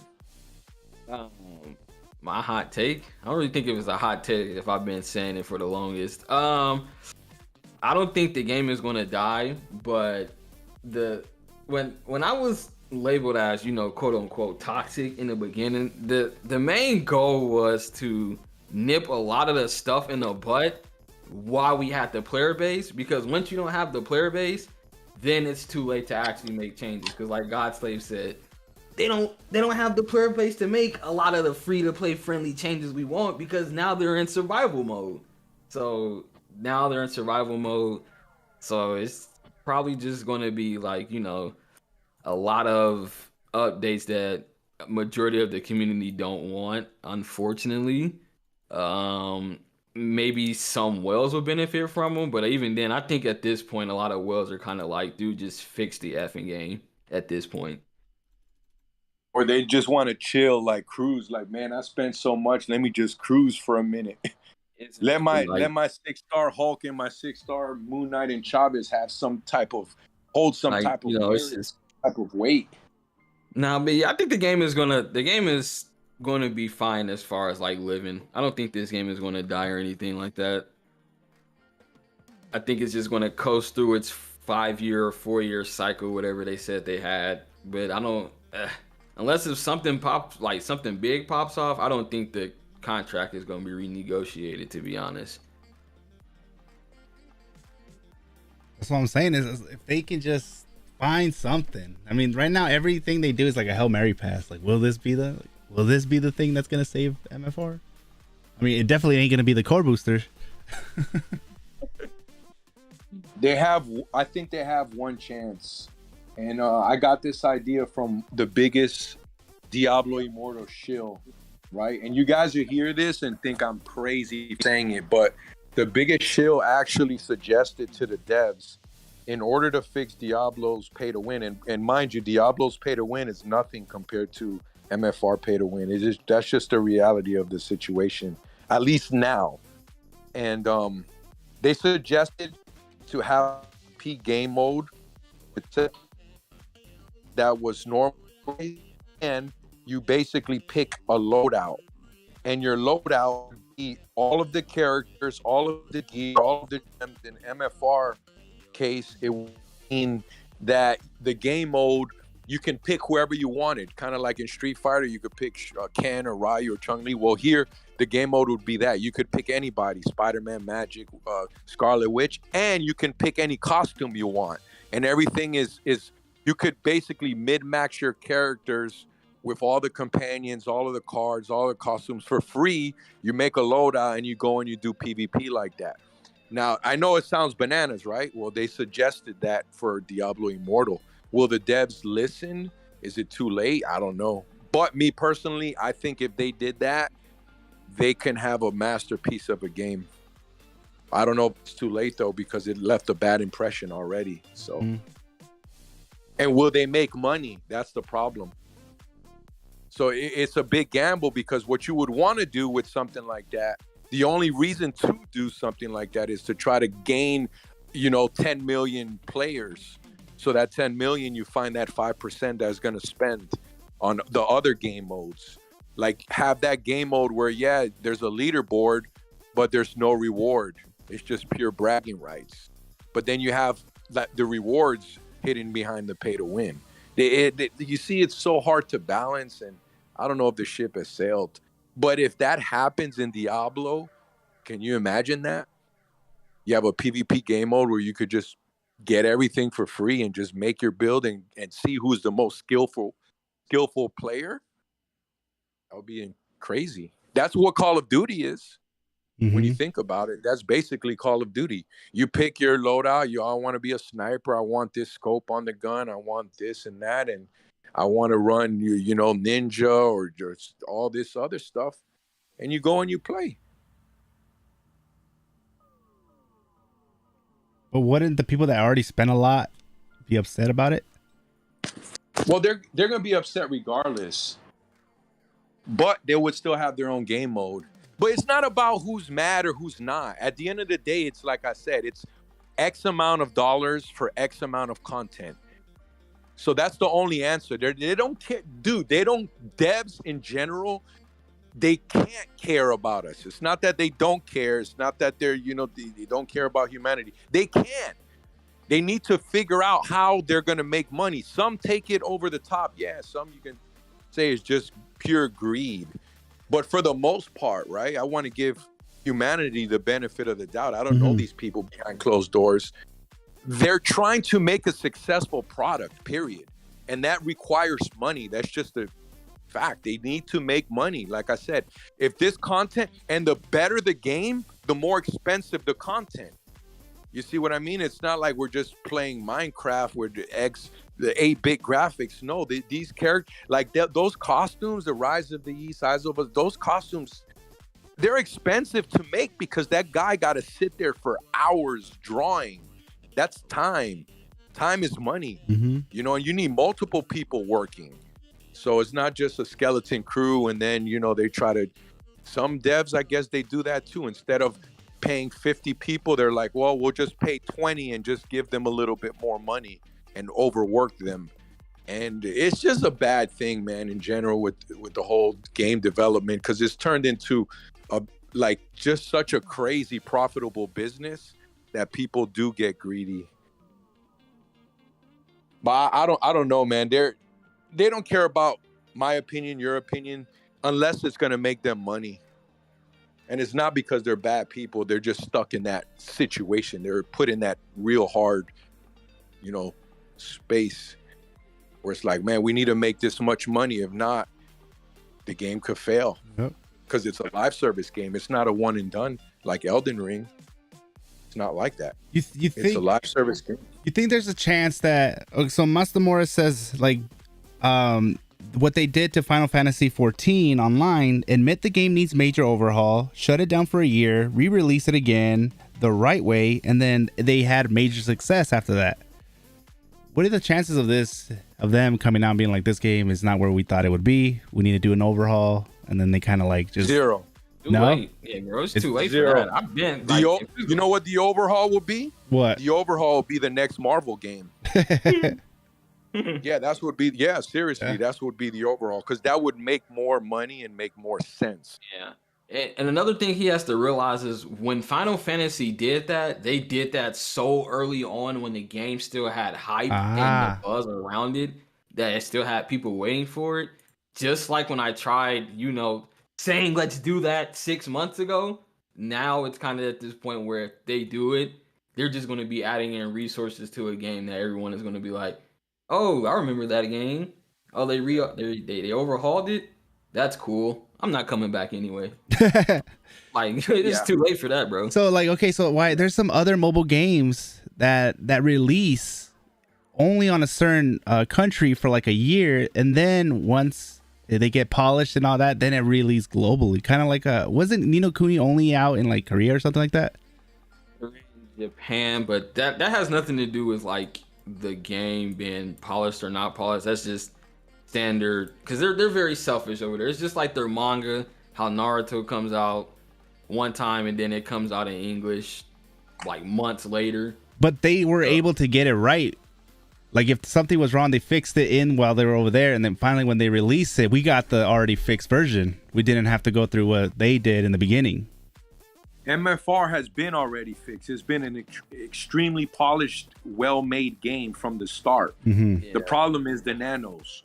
The game was never buggy and unplayable and crashing like that. No, the game was always a masterpiece on paper and, even in functionality. It's just, I think what happened, man, kind of the same thing happened with Marvel's Avengers.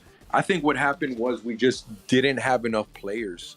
CJ says we had a lot. Maybe we had a lot, but not enough. Maybe the game didn't reach the expectations that they expected.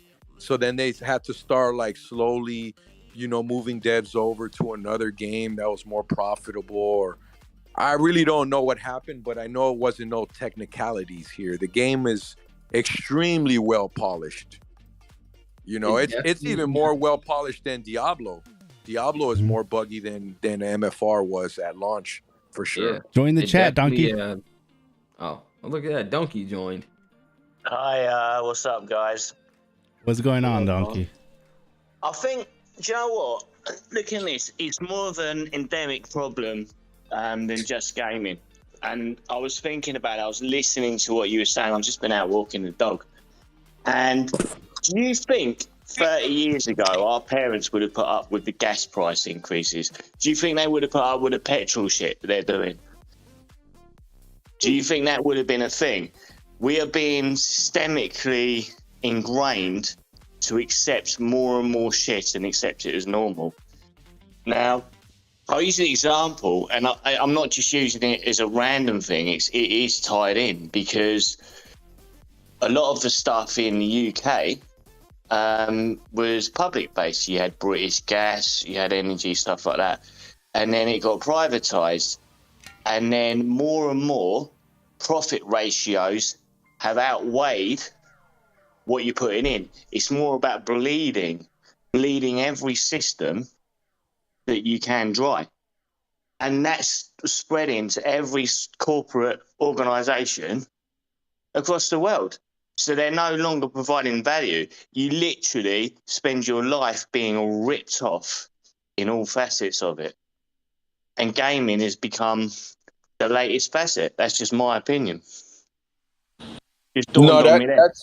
That's true. No, that's 100% true. You every commercial you watch doesn't matter what type of product, it's a scam. It's false advertisement. Give you an example. If you're looking for like a toothpaste or a tooth whitening, and they show somebody there who's wearing porcelain veneers and says, "Oh, you drink coffee, you have stains on your teeth. Buy this. We guarantee your money back. Only $19.99." Every single product is like that. With the women with clear skin, I use this face wash. No, it's a model who probably, has way better products. You see this in the bodybuilding and fitness community. Hey, man, look, I'm taking C4 and I'm taking Endo Explode, but really the guy's on 1,000 grams of testosterone. Donkey's right. Every single system is like this. Everything is a scam in this world.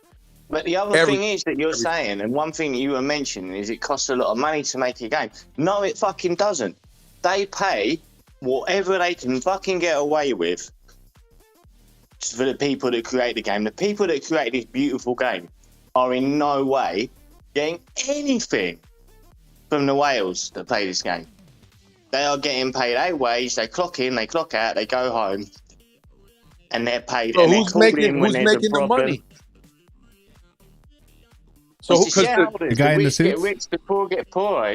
That's the way it is. But investors, the divide. I mean, they used to even they should be providing better content for it, and it's short-sighted because the game will run out, but then they'll probably make more money.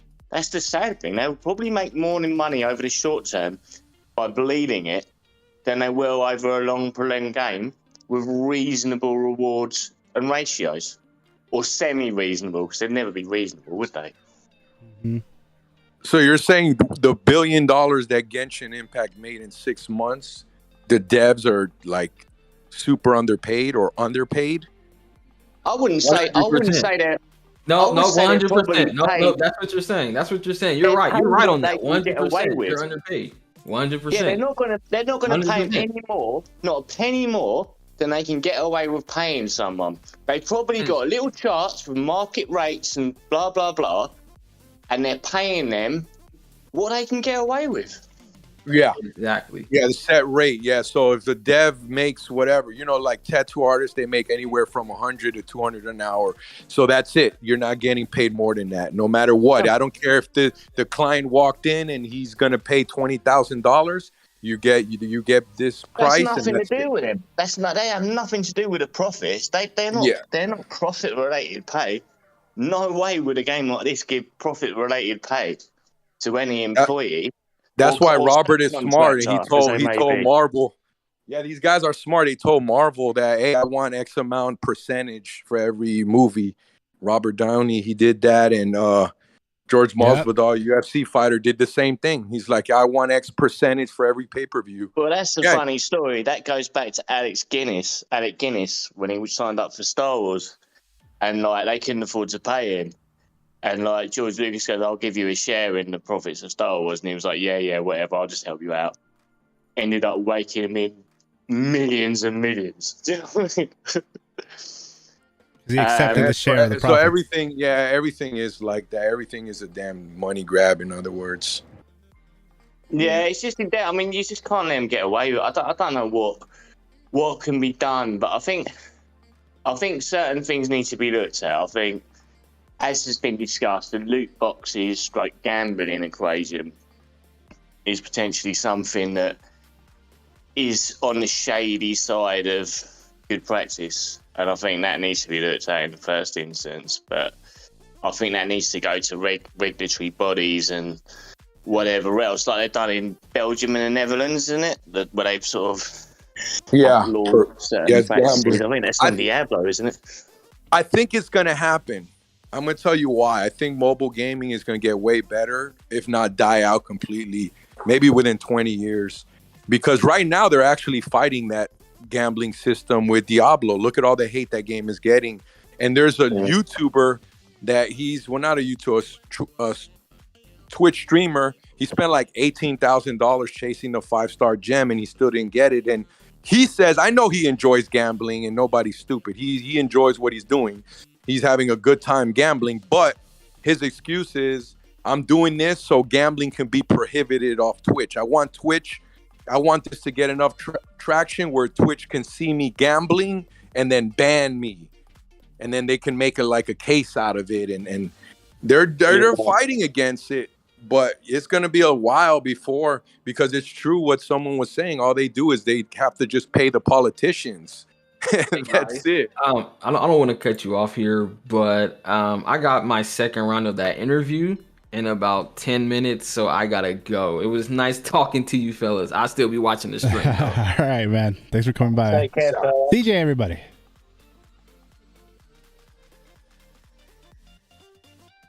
Well, yeah, the loot boxes is for sure 100% scam. I don't have a problem with vendors, even whales. I've said that for months, even before Diablo, even before things became clear. I wanted straight up purchases. I said this in my streams around Christmas time. Find stuff. And they've already proved that sometimes the rates are just wrong anyway, even though they're absolutely terrible in the game. I mean, it's insane, some of the rates, like the costume drops. Let's not even go to cause, because I know that's been discussed at length. But even the costume drops for specials, etc. And the costume, that's kind of why I said eventually loot boxes, they're going to get them out of the games, because at first, I remember my first loot box, there was no drop rates. You didn't know. And I remember this like it was yesterday. And then Apple, they sued Apple, or something happened where they made it legal. Now it's illegal to have a system that you have to spend real money and they don't show you the drop rate. It's actually illegal now. Before it wasn't. So God knows how bad the drop rates were before. If even you could even get the item. Maybe they had a loot box. Do you think there's a workaround? Because basically you buy the in-game currency and you buy it from the in-game currency, and then they normally give you like an Amiga box or something. Is that their way of saying of getting around potential legal obligations? Because you're not paying for the little Amiga box that they give you. You're paying for such and such a costume or whatever. Yeah, but they have to have the drop rates there by law. And this wasn't the case when they first started. but Apple changed somebody sued Apple or something happened where they made it a law. So hopefully if they don't illegalize the loot boxes, what they really need to do is the games need to be rated M for mature. You can't have a game that's rated T for teen and is filled with gambling mechanics. That is immoral. That should definitely be legal. I don't have a problem with a guy want to spend 20 grand, but flat out purchase. I'm not being flat out, funny. let him buy what he wants to buy. If there's a costume, if this skin costs $100,000 and it has bells and whistles and you don't care and you want to pay that, then pay it. Like you would for, a Spider-Man #1 comic. Pay whatever you want, $1 million. You need to have your eyes wide open. You need to know what you're buying and what you're not. And exactly. That's part of the problem. Shrouded in mystery, isn't it? That's 100% the problem. It's not, my problem is not with any whale who wants to spend $1 million. It's his money. Let him do it. I don't think it's smart, but it's not smart to buy a Spider-Man comic for $1 million either. So I don't have a problem with that. My daughter is 11 years old, my eldest daughter. Recently had a mobile phone. She likes to play games, but I have to look through them games and study them because she likes to play mobile games. Yeah, it is filled with loot boxes. She's going to get something that's... And it becomes addicting. It's gambling. It becomes addicting. I don't care what nobody says. It becomes addicting. You get addicted to loot box gambling, and that's why they give you one sample for free. Here's your first box. Here's your first pull. It's a bad thing. And if they want to have it, then it has to be rated M. That's it. Before you download the game, it has to be rated M. So if your child, if you have the parental settings on your phone, she wouldn't even be able to see that game in the store. It should be like that. Mm-hmm. That's my problem with MFR. If I had this problem since Christmas, I said I want to make flat out purchases. If you want to sell me a Hulk, then this Hulk better cost X amount of dollars and not X amount of RNG behind these companions. They got to get rid of that, man. That's just a scam. I was watching your videos at the time, and I could see your intent, your growing frustration with companions when they were first released, and the fact that it was very RNG, and it still is. You can't pick a companion and say, I need 45 Hulk shards, so I'm going to get those, or whatever you want to do. There's no way of doing that. You have to take a risk, and there's rate ups, obviously, on companions when they're released. But that's no guarantee, is it? No.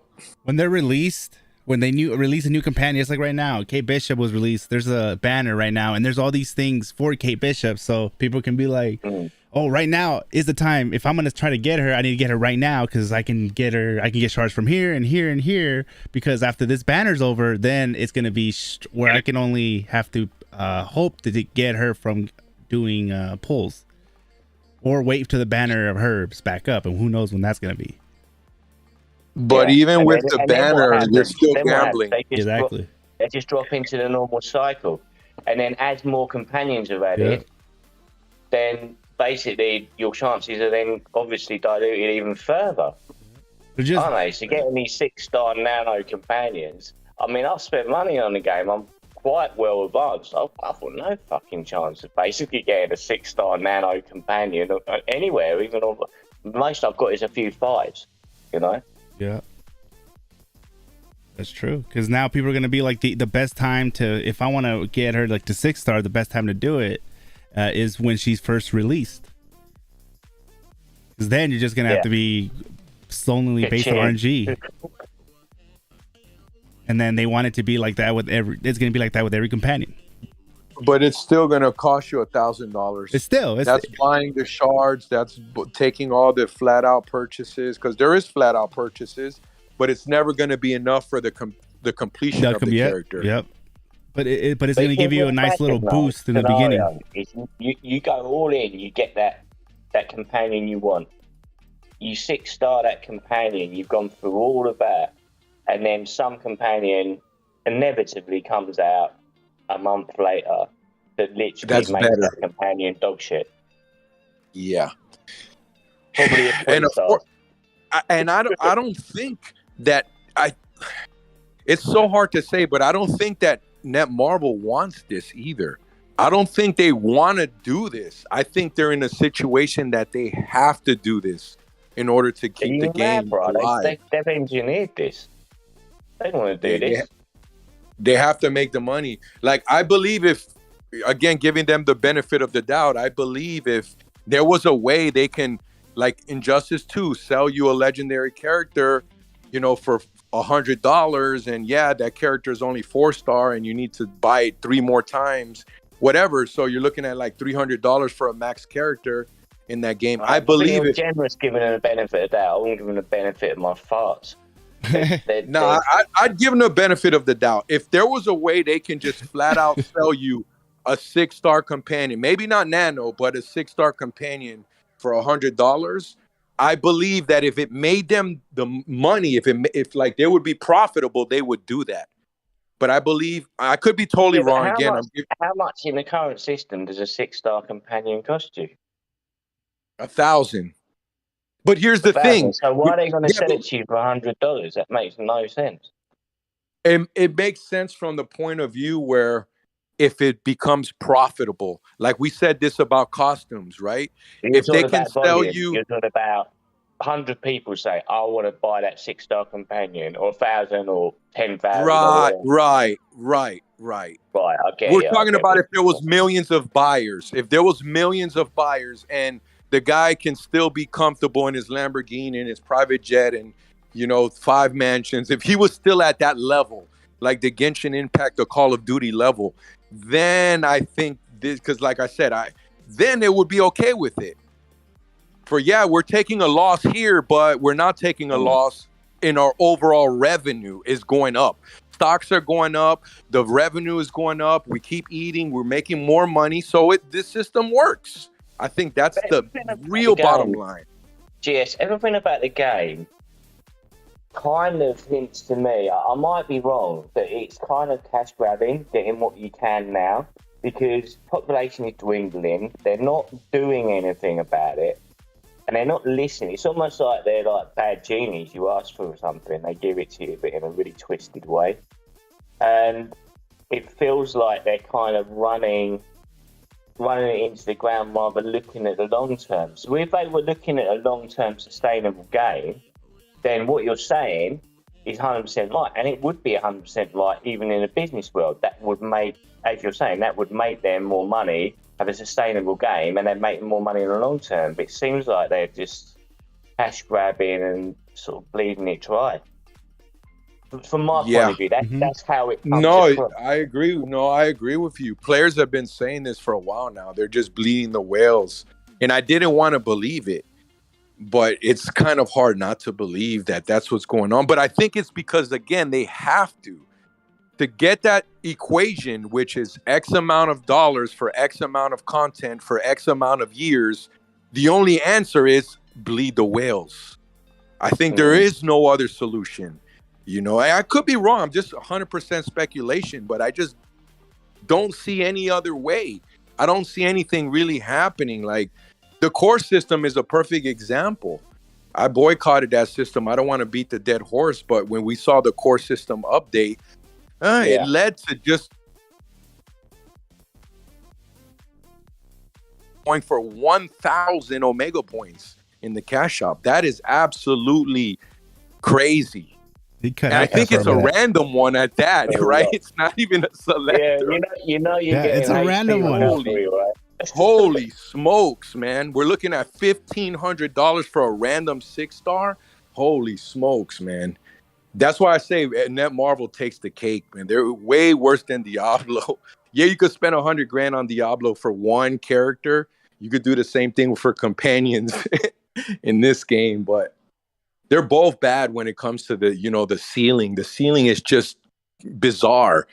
And like you said, because we get, it starts off small, like the gas prices, and next thing you know, a pack of cigarettes, $20. It's not even inflation. That's part of it, but that's not the whole picture. Get desensitized. So the prices just go up and up and up and up. And guys are spending it. I can't believe a guy spent $50,000 in one day playing Diablo. I cannot believe it. Like I said, you could have... That's enabling, isn't it? There's enablers that allow it to... I mean, if everybody put their foot down earlier, I don't know. I mean, there was that boycott thing. It was half-hearted, but these never work because people want to progress. They think about themselves. Yeah, And some no, are I mean, some are addicted. Sadly, I was one. That's how I know. I wanted to progress, but I also had the addiction part of it too. Where look, right now I'm like fighting, spending money on Diablo because the addiction is there.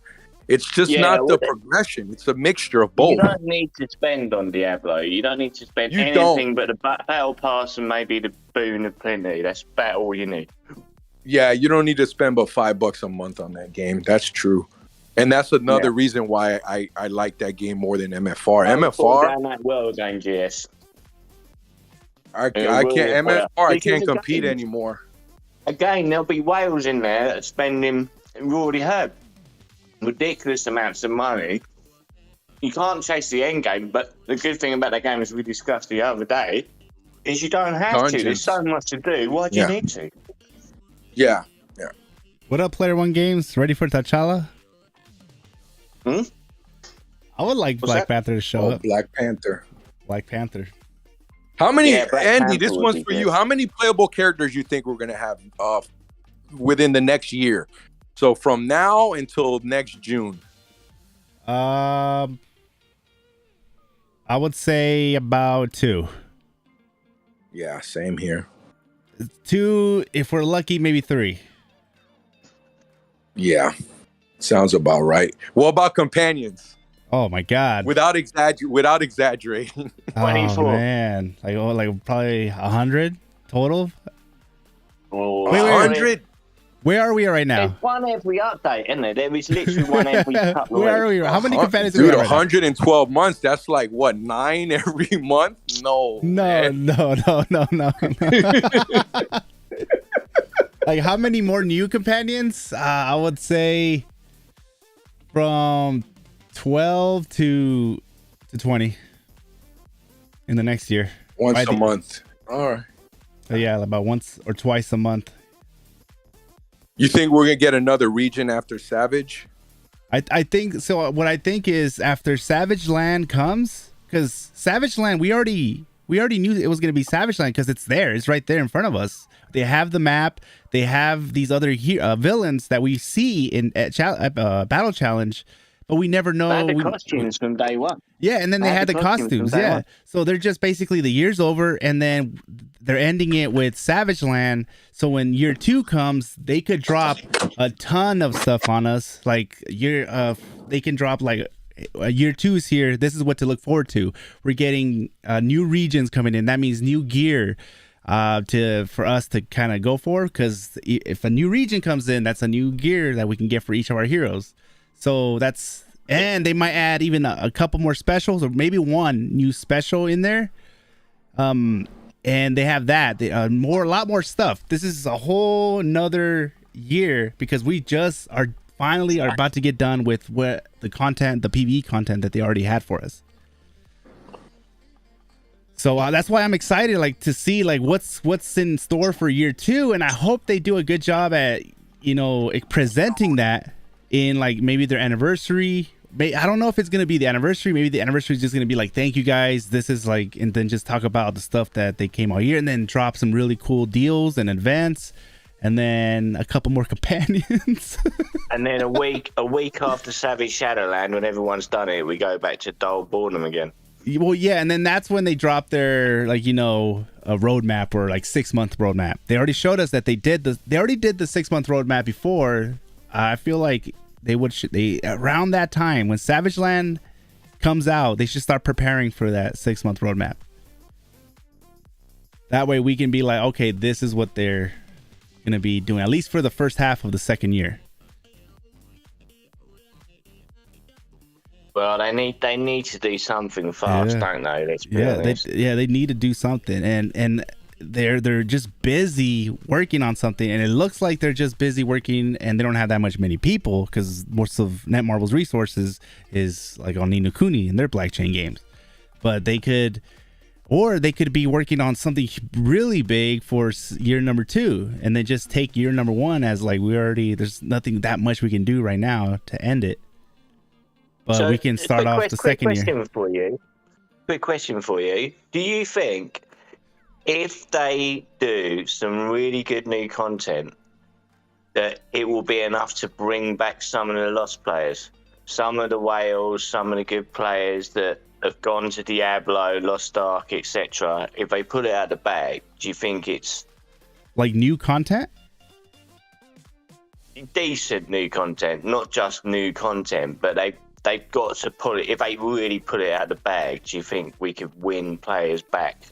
Oh, I believe so. Yeah, if they can fix it, necessarily doesn't have to be new content. If they can fix certain content right now, and then do fixes like increase the drops, so where when you spend and invest all this time in the game, you're actually, the rewards that you get are actually like, okay, they're pretty good compared to what they are now. Now here's another reason. Cynical Alex, the reason he quit was because he was like, whoa, he looked at all the time he spent on the game and look at the rewards that he got for it, and he was like, oh hell no, that's not for me. He quit. And he still, and that was just one of the main things why he left. The other stuff was this, everything was just leading towards the store. And trust me, I feel like if the rewards were there and if they got the game modes and rewards down just right, he would have still stuck on, and who knows. But that's why a lot of these the top like content creators, like DM was doing it. He was the last big one that was here. But before that, there was a lot of people, content creators doing content on this game, but there's a certain point that they all got to where they're like, man, I can't keep playing this game because it's just not people. Yeah. I can't keep it's not pulling in the views that I'm normally get with this other content. And other content is old games like Justice League or something. We had a content creator here that did MFR on his second channel. He was doing good, but his Justice League is doing freaking, I don't know if it's it's a mobile game, but like Superman's in it and whatever. Injustice, I think it's Injustice, but he's getting way more views over there. I can see why he left. Why? I don't know that. I don't know the other games, but obviously there must be doing something. I still believe there's a gacha system in it because it's mobile. But so, quick question for you and GS: which game? Because you're both covering Diablo, aren't you, at the moment? What's getting the most views for you right now, MFR or Diablo content? I'm not really doing Diablo content, so it would be MFR. But I feel like this is the cap. I'm at the cap. I don't expect me to grow any bigger unless the game gets bigger. Yeah. I hear what you're saying. So I'm sure I've watched you doing a Diablo stream. I did some Diablo streams, and then decided to just, if I do Diablo content, it's gonna be on a different channel. Oh, okay. Yeah. Fair enough. For me, it was about the same, but that didn't really never mattered because I started my channel from Injustice 2 console. I was streaming that on the PS4. And I still played the mobile on the side, before bed and whatever. And I had a lot of people in my chat. Well, not a lot. At the time, I had probably 6 guys, to be honest. Like, nobody was there. It was a brand new channel. But those 6 guys kept saying, yo, stream Injustice mobile. So I started streaming the mobile. I went out. I bought the little stuff that I need for the computer and all that because I used to stream off the PS4, right? I didn't need a computer. So I bought a gaming laptop. I'm not a PC guy. I bought a gaming laptop. I started streaming Injustice 2 mobile, and my channel blew up. So every update, we would have like 200 to 300 people in the stream for Injustice. And even when I would try to play other games, oh, look, Mortal Kombat 11, and nobody, from 300, I would drop down to like 10 to 15 viewers. But I didn't care. Because to me, Mortal Kombat 11 was just way better. Yeah, I didn't care about this little pennies I get from Google AdSense. It's nothing. It can't give me a couple $1,000 and think, oh, now this is work. No, it's crumbs. It's nothing. So unless you have hundreds of thousands of subscribers and views and members, for me, it's not significant. The only way you're going to get those is sitting in a hot tub. Like some girl can sit in a bikini with a hot tub. Yeah. Just get like do nothing. Google's not paying me nowhere near enough to do something that I don't enjoy. So I just play whatever I enjoy. I don't care about, like you see DM, he plays what he enjoys for the most part, but like other content creators, yeah, they quit because of views. And I understand because, for me, that whatever, a couple $1,000s a month from YouTube is nothing, but for them, that might be a car payment, or, it might be worth it for them. For me, it's not worth it. So it seems you're saying I'm probably going to get a gaming laptop, and I'm going to probably cover Midnight Suns when it comes out. Whatever you enjoy. I'm definitely going to try Midnight whatever Suns. you enjoy, because the viewers, they will see it. If you're playing a game and you don't enjoy it, you're going to be like CJ when he makes videos. Oh, guys, this is not looking good. Yeah, guys. And it's people don't want to see that. They want to see optimism. They want to see excitement. They hype train and all that. That's what gets more views. That's why DM does pretty good. You've seen it in him too with Future Revolution. Before he quit, he was so sad and depressed and Yeah, he's kind of he's high drama, isn't he? Let's be honest. It looked like he just wasn't enjoying playing, and he wasn't enjoying making content on the game. Yeah. I'm to answer your question though, Donkey. I don't think MFR can do anything to bring back the majority of players. Like, let's say there's 100 guys who quit. 100 guys quit. 50 for Lost Ark, 50 for Diablo. Just saying a number, right? You might have one guy from Lost Ark to come back and one guy from Diablo to come back. That's it, dude. Because to be honest, they're just better games. It's not for everybody. It's not. I think there might be an element of a bitter taste as well. Once exactly. It's not for everybody. But the thing about MFR, because I'm a huge Marvel fan too, and I love the gameplay and the graphics are way better than any mobile game I've ever played for MFR. But it's all ruined when there's nothing to do. But besides PvP, that's just not enjoyable unless you're spending thousands of dollars. The guy can say, oh, I'm free to play, I'm competing. Half of the time he's not enjoying the game. I don't give a damn. There's no way. If he's a tryhard like that and he's taking a bunch of L's, he's gonna have to feel some type of rage, some type of anger during that whole 10-hour experience that he's in DD and Omega War. Unless he just has the most patience. But I've never ever seen a guy play a video game, including MFR, and he got the mic turned on, where he doesn't get mad because he lost. Now, people express their anger differently. You see what I'm saying? Some people go crazy like me. Some people are just mad and they hold it inside. And they just breathe, take a deep breath and let it go. Woosah, But you still have that. I'm more your school of thought there. I don't know if you've seen my videos, but I lose a DD and I fucking start swearing and get really pissed off. Most people get angry, dude. Most people get angry. It's just that's how it works in PvP games. Well, it's human nature. Yes, I've always said, show me someone who likes to lose, and I'll show you a loser. yeah. Exactly. That's a good one. Exactly. Yeah, that's perfect analogy. It's true. But people express it different. Like I said, a guy, he's pissed off, but I've seen guys in Elden Ring like that. They get pissed off and and those are the most optimistic guys, and it's healthier to be that way. It's true. They have less stress, but they take that deep breath. Okay, guys, we're going to get it next time. But then why are you playing a game without passion? Passion is why you play a game. Yeah. Otherwise, it's mechanical. You might as well brush your teeth. Fuck's sake, do you know what I mean? What's the point? I agree with you. I'm not advocating against not brushing your teeth because everybody should brush your teeth. But what I'm saying is, it's mechanical. Why put yourself through that? I agree 100%. And that's why I say they're not going to come back for that reason. They're not going to come back because you know what? In Diablo Immortal, you don't experience that unless you want to. You don't have to experience that. Where in MFR, you have to experience it. I mean, they set you up from the very jump to go into PvP at level 60. They force feed it to you. That's mad, isn't it? That's mad. It does make me laugh when you're doing a new character and you've got to go into a DD at 60 and you just hit someone 120, get one shot. You're like, what? Yeah. I mean, It's it's like, force why fed, are we man, from doing the it? very start. Yep, Mhm. it's force fed from the start. Diablo, you can farm Diablo and get 10 legendaries a day, which you feel rewarded because you might get dupes, but you can use your dupes, or you And might what get I like something as good well, and Diablo, your you're gear changes.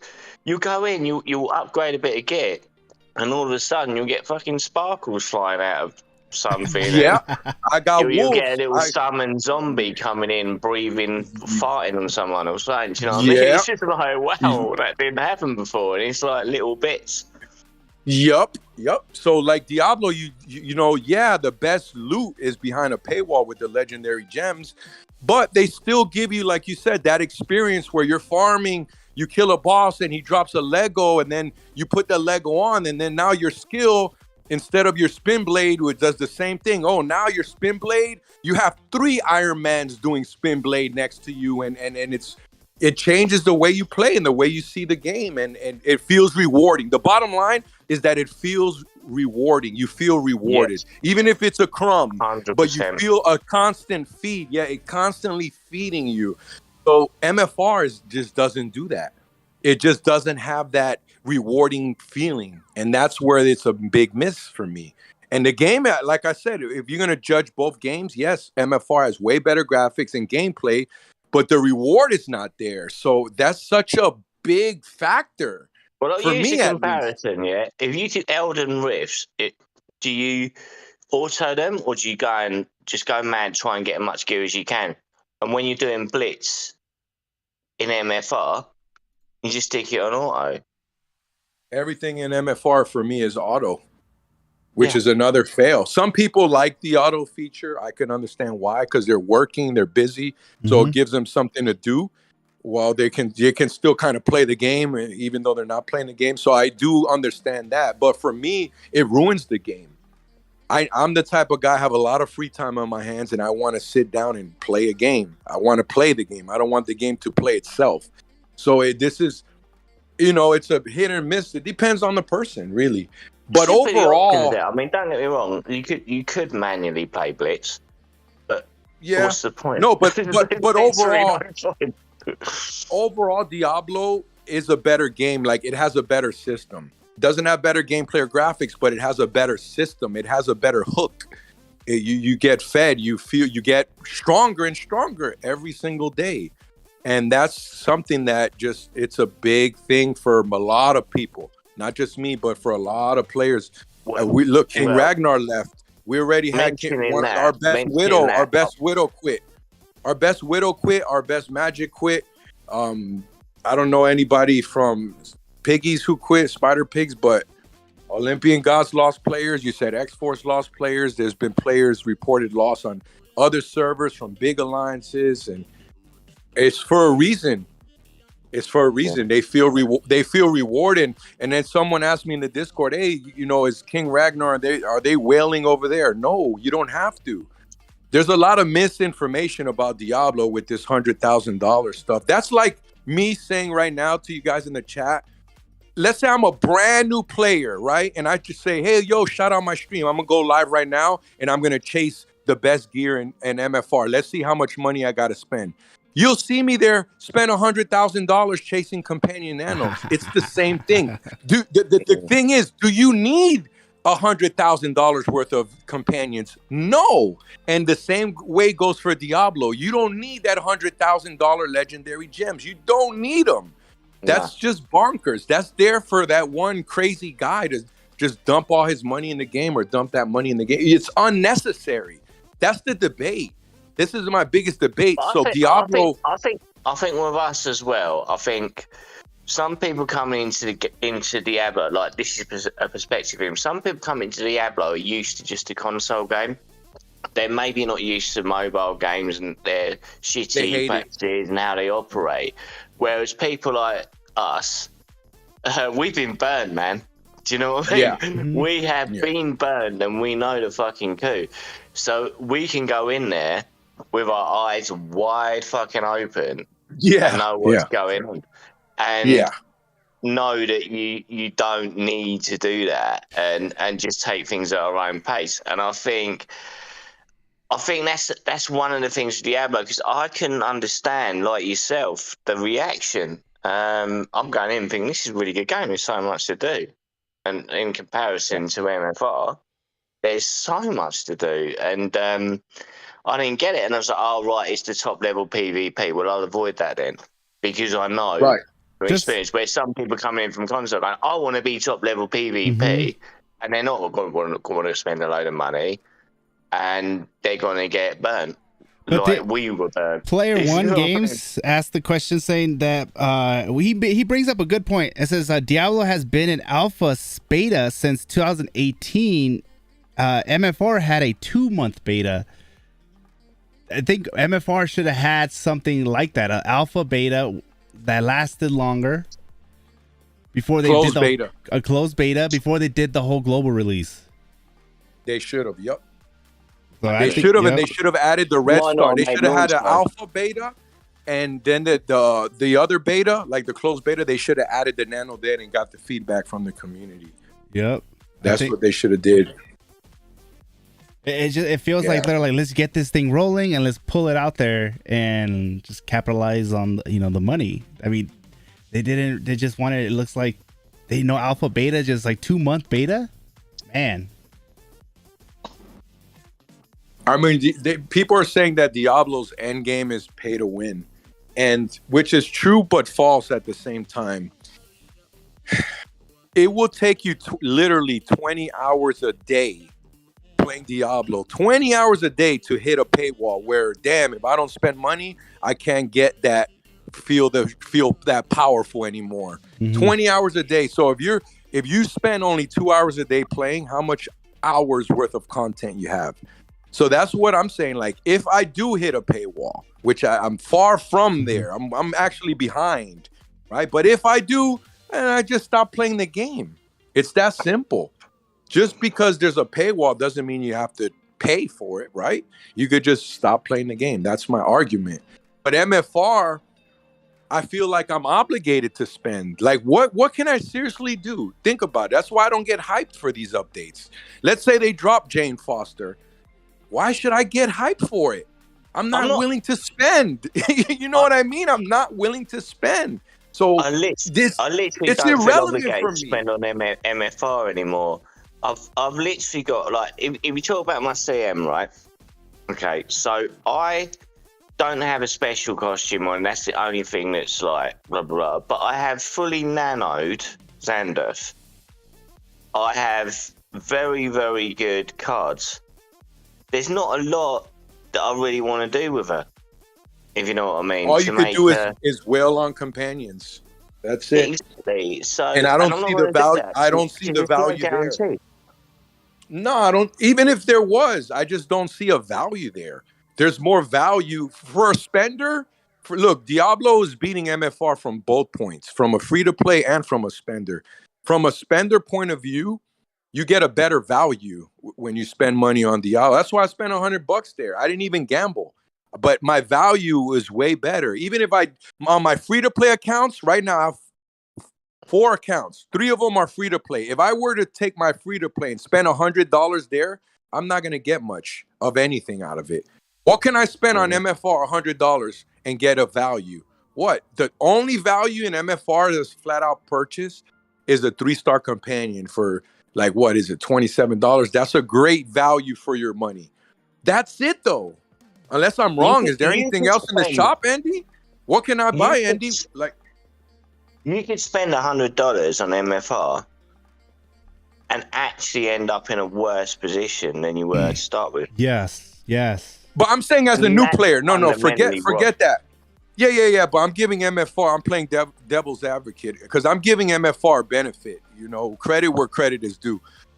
As a new player, because Diablo, I'm a new player, it's a new game, right? So as a brand new player, I have new accounts on MFR. All the rewards you get for free. But let's say for spending, let's say I'm a spender, I want to spend money, right? What can I buy right now as a new player in MFR that's worth, let's say, $125?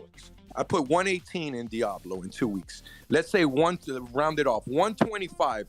I'm willing to spend $125 right now on my free-to-play account. What could I buy, Andy? You tell me. Yeah, Costume.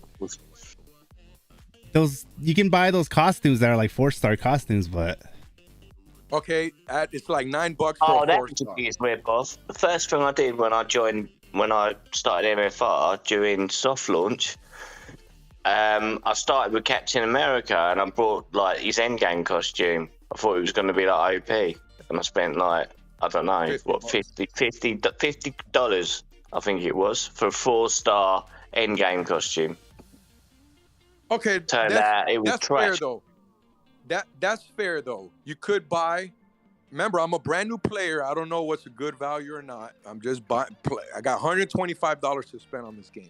That's true. The first thing I would look at, because I guess I'm a fool for skins and all that. So I would look at the skin and say, let's say Cap. Oh, I love this Marvel's Avengers costume, and it comes with stats and it's 4-star. Okay, I'm buying that. There's $50. That would be $50. I have $75 left. The companion, $27. So we're rounded off. We're looking at $50 left. So Andy, what? I have $50 left. Now I have my 3-star companion and I have my 4-star Marvel's Avengers costume. I'm looking pretty. I'm suited up, all crisp. I have a little bit of stats. I'm ready to roll, bro. I'm here in I'm one-shotting Kingpin. I'm on fire. What do I need? Gotta get that nebula. I would get that Omega card bundle. How much? Yeah, man, that was nicely, wasn't it? Yeah, as if I'm a free player and I'm like, oh, what else? Like, oh, I can collect these cards. How do I collect these cards? How much? Okay, how much is it? How much is the Omega cards? Let me check. Is this here? It should be here. I mean, I'm on a new account as well, so let's see.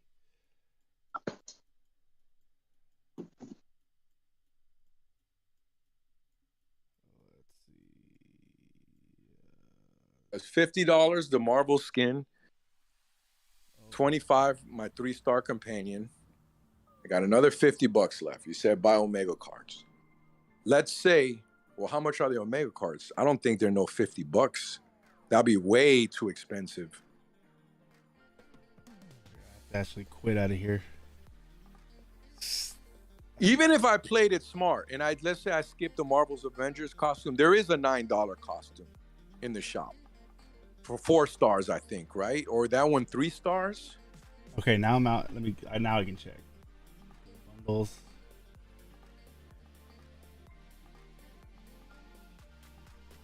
So there's a $9 bundle. But it's a 3-star costume, non-regional costume. Here's the issue. You see the 3-star costume and the 4-star costume, right? The problem is those costumes are free in Diablo. Now you might argue, well, you don't get the Marvel skin. Okay, well, the Marvel skin in Diablo will cost you $12 and come with some more stuff. That's what I spend for skins in that game. Yeah, there could be $20, but if you buy their deals, their bundles that come with extra stuff, it's cheaper. So it's $12. So that's why I say there's a better value. There's a better value. Instead of having to spend $50, you're spending $12. Mm-hmm. Less than you're spending a fourth. That's what I'm trying to say. That's why I'm bringing this up. Diablo Immortal, for a paying customer, there's a way better value there. And you can make flat out purchases for the pay to win gems. They have like 3 offers in the shop right now that guarantees you power. And there's an auction house where if I wanted to wail hard, I could just spend a couple $100 on the in-game currency, then buy the platinum, and then go buy the gems and snipe them right out of the auction house. Can I do that in MFR? Can I go into the cash shop, buy a bunch of crystals for a couple $1,000s and snipe my Rise of the East? No, I could snipe it with the pity system, but it's crazy expensive. You get one piece. How much is the selector? 3,000 Omega points? That's like $5,000. The value is just not there compared to Diablo. And then for the free-to-play guy, I'll forget about it. The hardcore grinder, that man, he's actually competing against the top of the best players in Diablo. Maybe not top 10, maybe not top 20, but he's still in like the top 50. And he's crazy overpowered because you do time is more valuable than money in Diablo, where it's vice versa for MFR. It's like money is 100%. way more valuable than time. So 100%. how can the bottom line is, how can they fix this problem? They can't. So what they just need to do is like to keep the new players sticking around is what they've been doing. See that 6-star special companion that you got to wait 7 weeks for? Okay, give us another one. You know, that's the only thing they can do. They can't really do much. Think about it. They can't really do much. New characters is always exciting. New regions like Savage Land's gonna be super exciting. But like Donkey said, 2 weeks. It's been this way. I'm not a hater, guys. Just look at the track history. It's been this way for a year. And I actually was wrong. I thought Scarlet Witch was gonna bring in way more money, and I think it was gonna the hype was gonna last longer, and it died out pretty damn quick. It usually lasts, I want to say 2 to 6 weeks, stretching it, but it's usually like 2 to 4 weeks. A month later, after all that hype is gone, we're back to dead game. Mm-hmm. So how do they solve this problem? I don't know. That's a tough one. Invasions, maybe recycle the invasions, but slowly increase the rewards. Maybe that'll work. I think that's what they're gonna do. Why can't they come up with new invasions every time? Maybe because the time. Yeah, and the money. it takes a lot. If they can just Yeah. like right They've now, got they the recycled money. this one. They This have is the money. They're probably putting. Well, maybe the time then. Yep, Yeah, they have they more have- resources They can employ on more people. Savage Land. Because they have the money. They can employ more people because they have the money. It's definitely the time. And why Andy said this, I think everybody's seen it. When we had the Spider-Man invasion for the movie MCU tie-in, what did we have? We had holograms because they didn't have enough time to put a paint job on the skins. That was Yep. the Yeah, bottom but line. they didn't employ enough people. They had the money Yeah. to employ more people. Employ more people. Make the game. Give it traction. What we need to do is we need to come up with a solution. It's enough comparison. Game, they lose. They can't keep momentum in this game. They can't keep momentum. They'll do something that will briefly hype it slightly, Mm-hmm. but they don't build on that. It just goes but we back have to to find same a old, way same to- old. we gotta 2 find weeks a of this solution. and then same old, same old. I gotta find a solution. Though, I think the first thing they should do is to make it. We want to feel like we're being rewarded after we do like a blitz or something. Like we don't have that feeling. Like I do a blitz or I don't, whatever I'm doing in here, I don't feel like when I'm done with just every day after I'm done with my dailies and all that, I don't feel rewarded. Unless I go and start spending and hopefully I get good RNG. That's the only time I feel rewarded. Yeah. Yeah, But you think that's gonna, like I said, make all the blitz 120, and Talia was saying rotate them with rate ups, but is that gonna make enough money? Because they have to make money too. Yeah, but they're only going to make money if they keep people in the game. So they have to find a compromise. They have to actually get a deal to get a deal. If they don't offer anything apart from money grabs, then the player base isn't going to stay around. So they have to be player a little retention. bit more. They have to move their bar slightly into what they're providing versus what they're getting, because at the moment they're just bending us over and taking us up the arse. Yeah, player retention. This game has been suffering that since launch. They have to let us. And they got to be real. They must know. They must know. If they don't, then they're just fools, and they're just gonna. Yeah, they know, and they know. They got a whole bunch of people sitting down just thinking of how in ways they can get us to pay. Yeah, but that's not what they should be thinking about. Though. Yeah, they need player retention. Like you said, if they keep the player around, eventually that player will spend. Unless it's just like, oh, this game, we're just gonna take whatever we can now and then shut it down. And I don't believe that's why they created this game. In the way, but I kind of believe with Nino and everything else, maybe the way they can do that. Grab.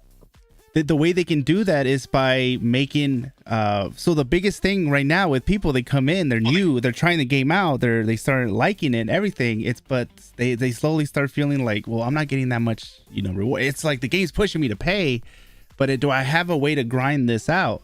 And once they realize that they don't have a way to grind this out, and it's going to take this long to do the daily because you're gated every day, there's only a limit what you can do every day. And the rewards after AFK farming are just not, there. So you can't if you were able to like repeat a raid or something, or they made the blitzes a little better where it was actually like a little mission or something, like a dungeon, or they added a new mode like dungeons where you can repeat over and over again. Then you have them like, okay, I'm not where I need to be. Let me go do some dungeons, and then Every single grind mode is limited. You can do 1 spec ops. You can do 5 raids. Yeah. You do a certain amount of hours in the training grounds. It's limited. Yeah, you can't just do it forever. Exactly. And that's wrong. I mean, you could go in Diablo. You could literally go and farm all day and all night if you wanted to. There's no opportunity to do that here. Mm-hmm.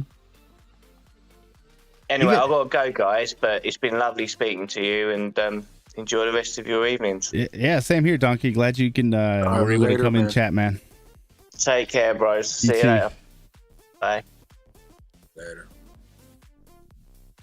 But yeah, if they did something like dungeons where we can, or something, anything that we can repeat. Like earlier, Player One Game said he had a question like, if you can just bring any mode into this game, what would it be? It would be a PVE mode where it kind of like Blitz, but it's more difficult, but you're able to do it. You're able to grind it. You're able to do it, and now the rewards are not gonna be good. Like great, but you're gonna get something. Just like in Diablo, that's like the perfect way of putting it. Just like Diablo, you get some rewards. They're not there's nothing too crazy, but you get that feeling of you're getting something for your time that you're putting in. So if I do 10 raids, I'm gonna get this amount of stuff. Now they can do something where, just like in Diablo, you can start making it where you can increase the drops in there. There's another thing that you can do, but as long as the free to play have a way for me to keep doing that mode, hell yeah. But everything that I do in this game is just like, all right, 1 specialization, you're done. 5 blitzes, you're done. Everything is just gated. Training grounds, only a certain amount of, only 3 hours you get for free. You're done. You pay to get more hours in training grounds, but I want to be able to get rewards. Now, I'm not saying I want rewards like I get in training grounds. No, rewards in training grounds should be more than the rewards I would get out in just running around. But if they added something like that, it would definitely keep people from just being like, damn, I'm gated on everything. There's nothing I need to do. AFK farming all night. I don't want to leave my phone on 24/7, or I don't want to leave my PC on. And then what can I do over and over again? There is nothing. This the PvP Diablo system is actually perfect. The way that it works is you get 1% stronger every day, right? It could be 5%, it could be 10%, but just giving you a simple map. In Diablo, you grind, you get 1% stronger every day, basically until you're burnt out, or you quit, or you decide to spend money, because instead of 1% stronger every day, like this morning, I spent $25 flat out purchase, and I got like twice as strong, just like that. Just by spending $25. Instead of 1% per day, okay, I'm going to spend this much money and I can get 100% stronger, or 200% stronger, or 500% stronger. MFR needs that. It needs, let players get 1%. I don't know the exact math. In Diablo, it's more than 1%, but I'm just giving you a number. Mm-hmm. If you could at least get 1% stronger every single day in MFR, you would have a Diablo game. That's what it should be. Mm-hmm. Your time, you should get, something out of your time invested. And I think they have to do that. It's true. At this point, they're going to have to let us farm something. It just can't be like, okay, you're going to get 1% stronger if you log in for 30 days. No. That has to change. That whole model has to change Yeah. if you want to have a good game. That's the bottom line. Now imagine this. You grab, okay, it's the Diablo game, right? But it's MFR, but you just reskin it as Diablo and then you release that as the Diablo Immortal. How do you think people would have felt with that version? They would have freaked out, even way worse. They can only do 3 rifts a day. Oh, you're saying, yeah, the mechanics that are in MFR, you put that in Diablo? Yeah. With all the haters. Oh, man. God, man. They were like, what Cross is the? on fire across the country, man. They would freak out. They have no idea. Those people, it's like Donkey said, they come from a PC world where you pay $20 and you play the game 1,000 hours. No. Yeah. But if when you come from a mobile gaming world where you're the game that you would play is MFR and you go and see something like Diablo, for us it's like, oh my God, we can grind this rift, even if it's a little bit of rewards here and there. And 1% then stronger per day. Yeah, just think of it I was like, what that. the hell? I get more than that, but just think of it like that. Every single day you get stronger. And the only way you reach a cap, if you grind 20 hours a day, then you'll get to the point where you won't get that. You'll hit so much diminishing returns where you won't feel stronger. You'll feel like you're just wasting time grinding. But that takes 20 hours a day. And I'm not joking. This is what players have been doing. 20 hours a day. You and I will never reach that limit. Never. Because we sleep. We take showers. We live.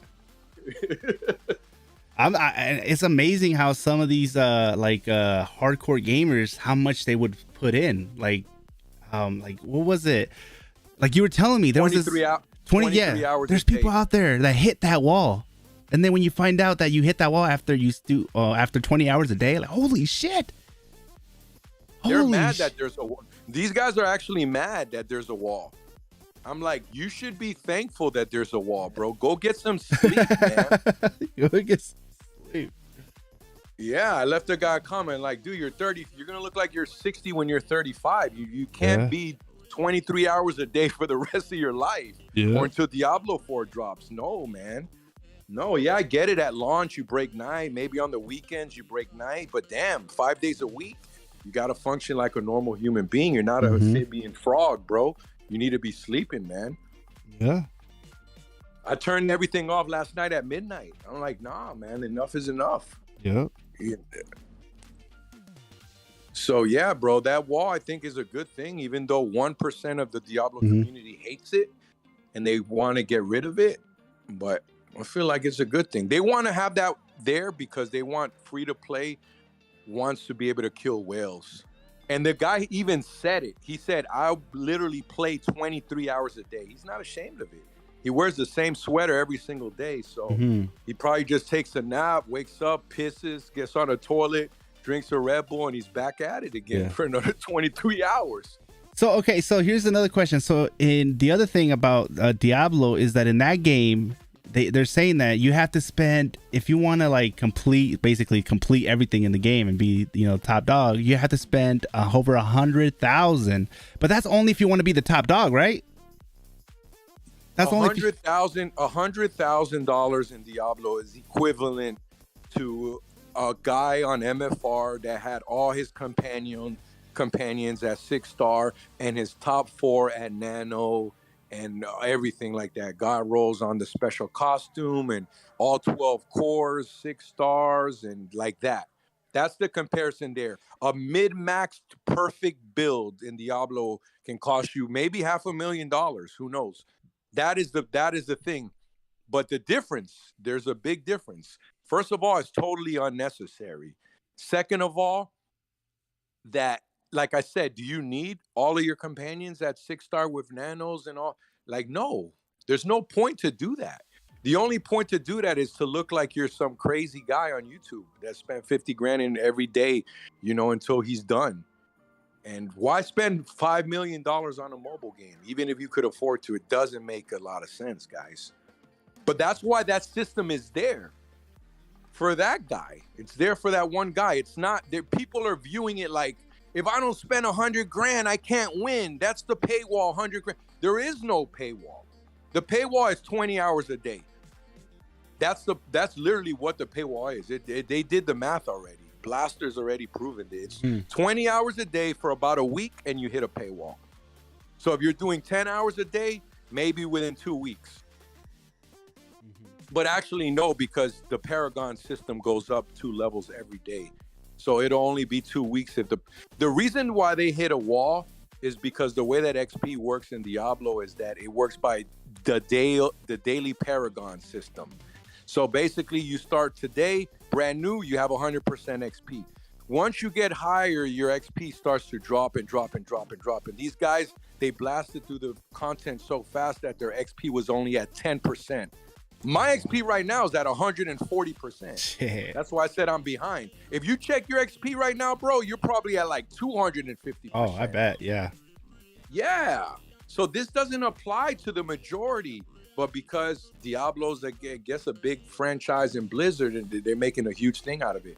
But if they will really dive in, they did a deep dive of Future Revolution and the pop-ups and the offers and the cash shop, oh man, it destroys Diablo. It's far worse.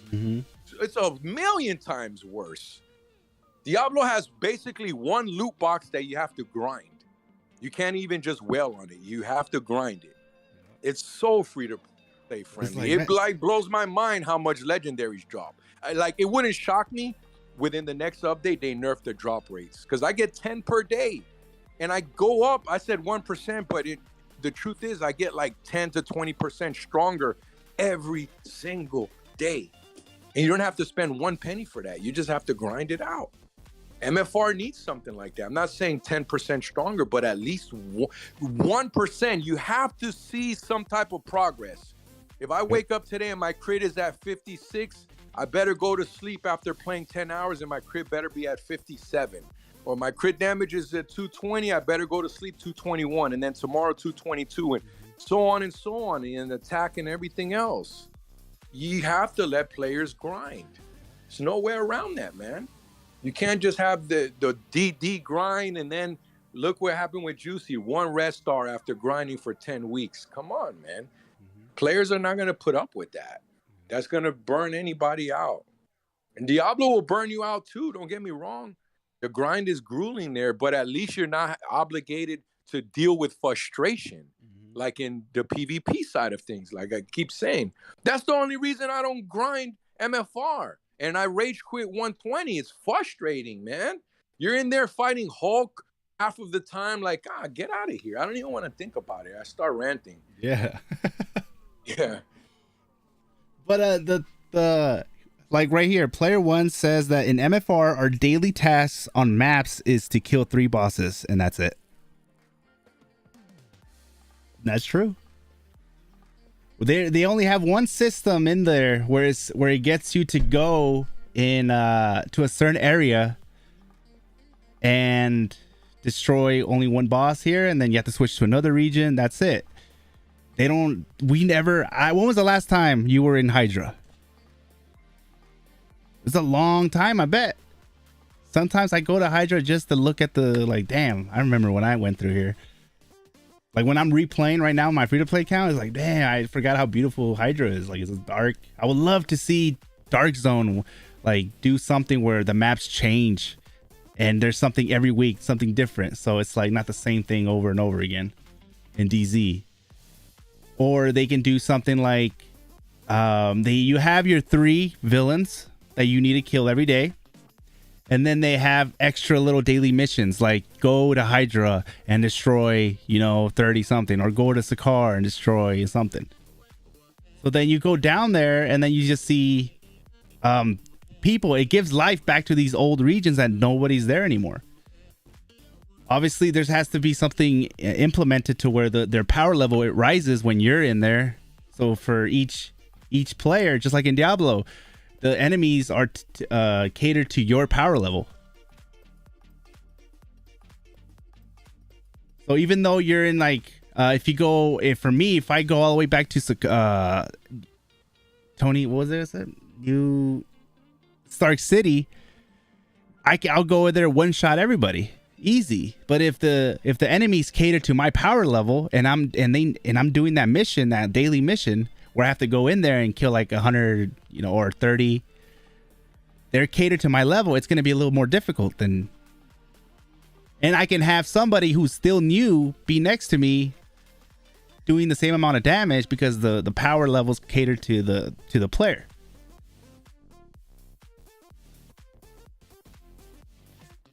That is, it's just stuff like that that I feel like this game needs. It's just, if they don't add, and honestly, they're working on SQAUD. We know they're working on SQAUD, and the squad PvP battles.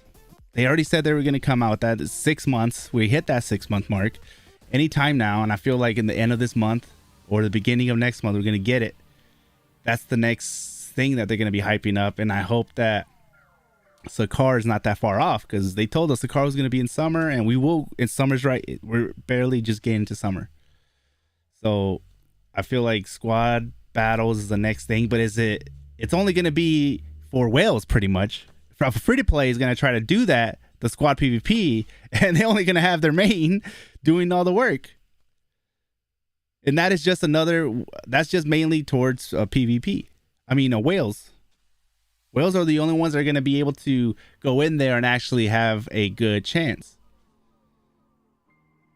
We'll see how it goes. It doesn't look that it just, the squad PvP is just, it's already, that has a bad taste on it. And like, I understand they want us to focus more on our squads, to build up our squads, yet they don't want to give us the rewards for it. Now the rewards have been, they have more events, the daily logins, we're getting a lot of stuff, but we're still gated on everything. Like, you know, I do the blitzes, I can only do blitzes 5 times. How about do blitzes 5 times, and then every other time I do a blitz, it's I still get rewards, but not as much. Like the RNG kind of drops a little, like drops, and the gold drops, everything drops, but I'm still earning something. So I'm over here grinding blitzes at the same time, when other people that are barely going into their day, they don't have no problem finding a mode, because everybody is always going to be in there gearing up. So you're going to have people that, so when I wake up in the morning, somebody already did all their 5, but they're now doing the ones that come after 5, so not getting that much rewards. But when I look for a match, it's always going to be full because people are over there grinding.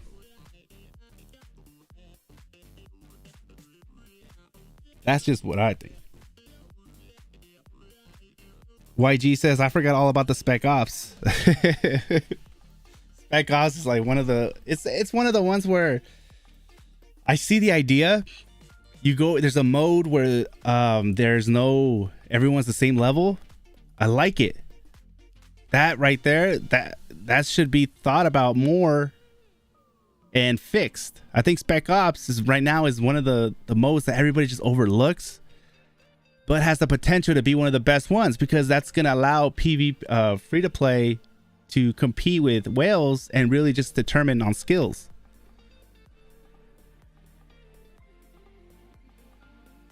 My story is, nobody's excited for squad PvP. The devs should get a clue why.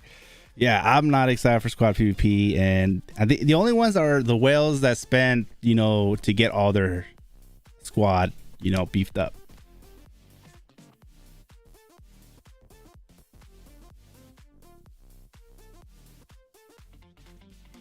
That cap, no companion. Yeah, and then the companions are just gonna keep coming out, because that's what's that's what's getting them money right now. Oh shit. Here we go. But that is just my opinion.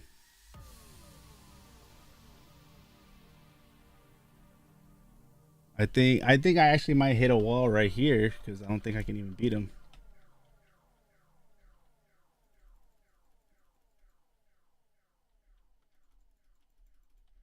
Yeah, barely got him halfway, and he already took almost my whole bar. Yeah, I'm not even gonna attempt it. Yeah, but all right, guys, that is gonna be it. Thank you guys so much for coming on the stream, hearing me just talk about this game and letting you go my ideas. And then glad that Donkey Punch joined the voice chat. God Slave voice joined and expressed his opinions. CJ came in there, and we all pretty much agree that this game needs, there's some improvements this game needs to make. We all love the game. We hate the ways, the approach they're having with this game. And after seeing the video, if you don't know the video we're talking about in this movie that we keep referring to, is the one where the CEO talks about how to get people to start paying, and he talks about all the tricks that they use. So there's a video of that. I think it's 45 minutes long, and it's in my channel. Definitely watch it. It's an eye opener, and it changes the way you think. And hopefully the whole purpose of that was because when I saw this, I knew exactly why the core booster was the way it is now. It's because they went through that whole system. Like, it has to hit all these check marks that CEO was talking about. So after seeing that, when I suggest content for when they ask for new suggestions, stuff like that, when I suggest content, I gotta make sure it hits all that, or else they ain't gonna listen to what I'm saying. Pretty much. So I just gotta hit all that. Suggest a $45 core. Like, selector, get rid of this $89 garbage for a random 6-star cores. $49 for a core selector, for a 6-star core selector. That's gonna make whales happy. Even some that whaled on the dimensional boxes, and they might feel, oh man, no, now this is so cheap and I've spent thousands. Well, with SQAUD PVP coming, okay, that's fine. Now it's cheaper for you. So just take it like that. That's how I would look at it. Yeah. I think that's what needs to be done, man. The core $45 is still a crazy amount. Think of it, you're still spending about $500 per character. And how many characters are we gonna get in SQAUD PVP? 3? Is it gonna be 3v3, 2v2, 4v4, 6v6? We don't know. So I would suggest that for sure. And that's it. That's the only thing I could suggest. I can't say let us farm, let us do this, because like you said, it's not going to check out the boxes. Yeah. So I guess the only suggestions that make sense now is how they can make more money. Lower the damn prices, man. Get rid of a lot of the RNG and ridiculous prices. $45 for 10, K Bishop shards. I've been saying this. Get this out of the shop. That looks bad. A new player comes and he sees that might even make him uninstall. Imagine a Kate Bishop fan. Oh my God, it's Kate Bishop. The show, let me download and play. And he goes and he sees that. This ridiculous. You might scam him. He pays $45 and then he can't even equip the character and use it. Exactly. They need to get rid of that. If you're gonna pay $45 for something, it has to be something usable. And yeah, the 3-star is there for 27. So why the hell are we getting less for 45? Get rid of all the scams in the shop. There's too many of them in there. Get rid of it. And plus, the more things you have, this is a marketing thing, right? You have a menu with 100 different burgers. No, people get so confused. There's so much thought process. If you have only 5 burgers on the menu, it's quick. You make a quick decision. Just let me get the cheeseburger. That's it. Make it less is more. And I don't know why this has been an issue. Even for me as a spender, I miss out on bundles and on things. Where do I find it?